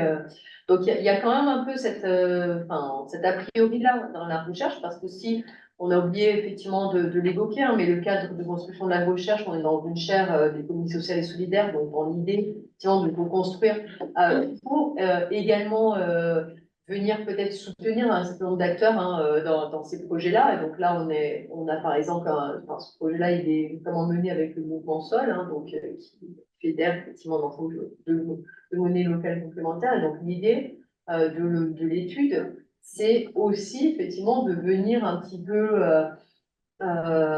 apporter des éléments de réponse justement à ces différentes associations de monnaie locale qui s'interrogent sur faut-il y aller, faut-il pas y aller, dans quel contexte, comment le faire, etc. Donc il y a aussi, on va dire, c'est visé quand même pour les acteurs des monnaies locales. Du coup, voilà, on a une entrée quand même au départ, on se dit, a priori, effectivement, et ça s'applique monnaie locale, égale mieux, entre guillemets, que et c'est ça, c'est monnaie locale. Maintenant, c'est forcément pas si, voilà, pas si évident que ça à montrer dans la réalité. Voilà, ouais, c'est à questionner. Mais c'est vrai qu'il y a un point d'entrée quand même là-dessus qui est voilà, point d'entrée de la recherche qui va peut-être pas effectivement déboucher au final sur des éléments de ce type-là. Mais oui, cette question-là, on va dire efficacité, alors voilà, le terme, je pense, n'est pas très approprié, mais justement, qu'est-ce qu'on met autour? Et ça rejoint cette question de est-ce qu'il faut avoir tous les rôles? Enfin, est-ce qu'il faut que la monnaie endosse tous les rôles? Ou pas? Enfin, ça rejoint, ce thème-là. Je sais pas, Marie, si tu veux compléter là-dessus. Oui, mais enfin, vous avez dit déjà l'essentiel. Enfin, il peut y avoir aussi des situations intermédiaires au final de s'appuyer en fait sur le processus de sélection des professionnels, qui est un processus qui est réalisé aussi par les membres de l'association de monnaie locale pour effectivement étant un élément accélérateur en fait dans la mise en œuvre. C'est-à-dire qu'il y a quand même déjà un repérage des professionnels, des prestataires qui, disons, vont s'inscrire dans une agriculture plus respectueuse et qui peuvent articuler du coup SSA et monnaie locale, et ce qui peut, dans un certain nombre de cas, faire gagner du temps finalement pour la mise en place, tout en ne coupant pas le conventionnement ou rediscuter éventuellement les structures qui ont déjà été sélectionnées, mais comme elles ont déjà été présélectionnées d'une certaine façon, eh ben disons, ça peut faciliter le travail de mise en œuvre, en tout cas pour la suite. Et j'ai oublié ce que je voulais dire ensuite, donc je m'arrête là. Oui, c'est ça, il y a des projets, pour juste une dernière précision, il y a des projets qui décident d'associer les deux pour approfondir les compétences des autres professionnels, mais en constituant une caisse locale composée de plusieurs membres, citoyens, mais également professionnels du réseau, les associatifs porteurs, collectivités, etc., et qui viennent enrichir et élargir ce réseau professionnel déjà existant. Donc c'est un format hybride, quoi. Merci. Très bien. D'autres remarques, d'autres questions? J'ai eu un certain nombre de questions. En tout cas, une présentation très intéressante. Moi, personnellement, j'ai appris beaucoup de choses. La question des monnaies locales est une question que je n'avais pas encore du tout abordée, mais on voit bien l'intérêt de coupler les deux approches. Hein. Sur la coopération entre monnaie locale et SSA, la question du renforcement. Alors moi, je suis assez... j'ai des travaux aussi sur l'analyse d'impact, donc c'est vrai que ça a été dit, hein, mais un des prolongements possibles, c'est de voilà, mesurer les impacts. Qu'est-ce qu'on mesure, comment on mesure, et ça renvoie aussi à la contextualisation. Si on fait une approche, on cherche un peu un territoire et entre guillemets son clone parfait, l'idée comment on peut faire une analyse comparée sur deux territoires a priori semblables, avec dans l'un la mise en œuvre du dispositif et dans l'autre un dispositif absent. Je ne pense pas qu'on puisse faire l'analyse comparée avec et sans. Par contre, ce qui peut être fait, c'est une analyse du système alimentaire avant l'histoire, avant, et à quel point ce couplage est nécessaire. Il y a le sincère le système alimentaire existant, ou est-ce qu'il nécessite le développement d'une branche supplémentaire, et ça sera sans doute une branche de niche, ou à quel point il faut aller chercher à l'extérieur, ou dans des diverticules de grandes structures, de GMS, de COP ou de clair, qui acceptent de rentrer dans le dispositif pour d'autres vocations, et en fait, on n'a pas une transformation du système alimentaire local, on a un diverticule qui permet de répondre à ce besoin-là. Mais je veux dire, peut-être de se trouver à Montpellier, voilà, qui est une métropole extrêmement dynamique, avec des plans alimentaires territoriaux. Je pense que ce genre de choses-là modifie quand même profondément le rapport à l'approvisionnement alimentaire du territoire, que l'on ne retrouvera pas nécessairement ailleurs. Oui. Bon, il y a après les opportunités productives qui permettent, parce que le maraîchage, il ne doit pas être permis partout, en quantité suffisante pour alimenter tous les marchés, y compris celui qui laissait ça plus nous, avec de l'aide naturelle. Peut-être que le lait naturel est un très bon vecteur dans ce cas-là pour toucher les producteurs qui auront une sensibilité particulière. Après, on va dire, c'est pensé aussi hein, dans les dispositifs justement de sensibilisation des citoyens.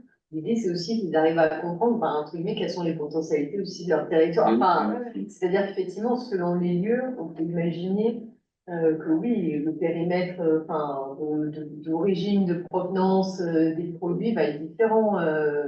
Enfin, bon, là, on est par exemple, évidemment, sur la région parisienne, par exemple, c'est pensé quand même de façon complètement différente par rapport à à d'autres zones. Donc, c'est aussi c'est aussi ça qui est quand même intéressant dans le côté avoir des approches justement territoriales et effectivement que ces expérimentations de SSA soient nourries. C'est que oui, il puisse y avoir voilà une approche à partir, on va dire, entre guillemets, du paysage local, des caractéristiques locales, etc.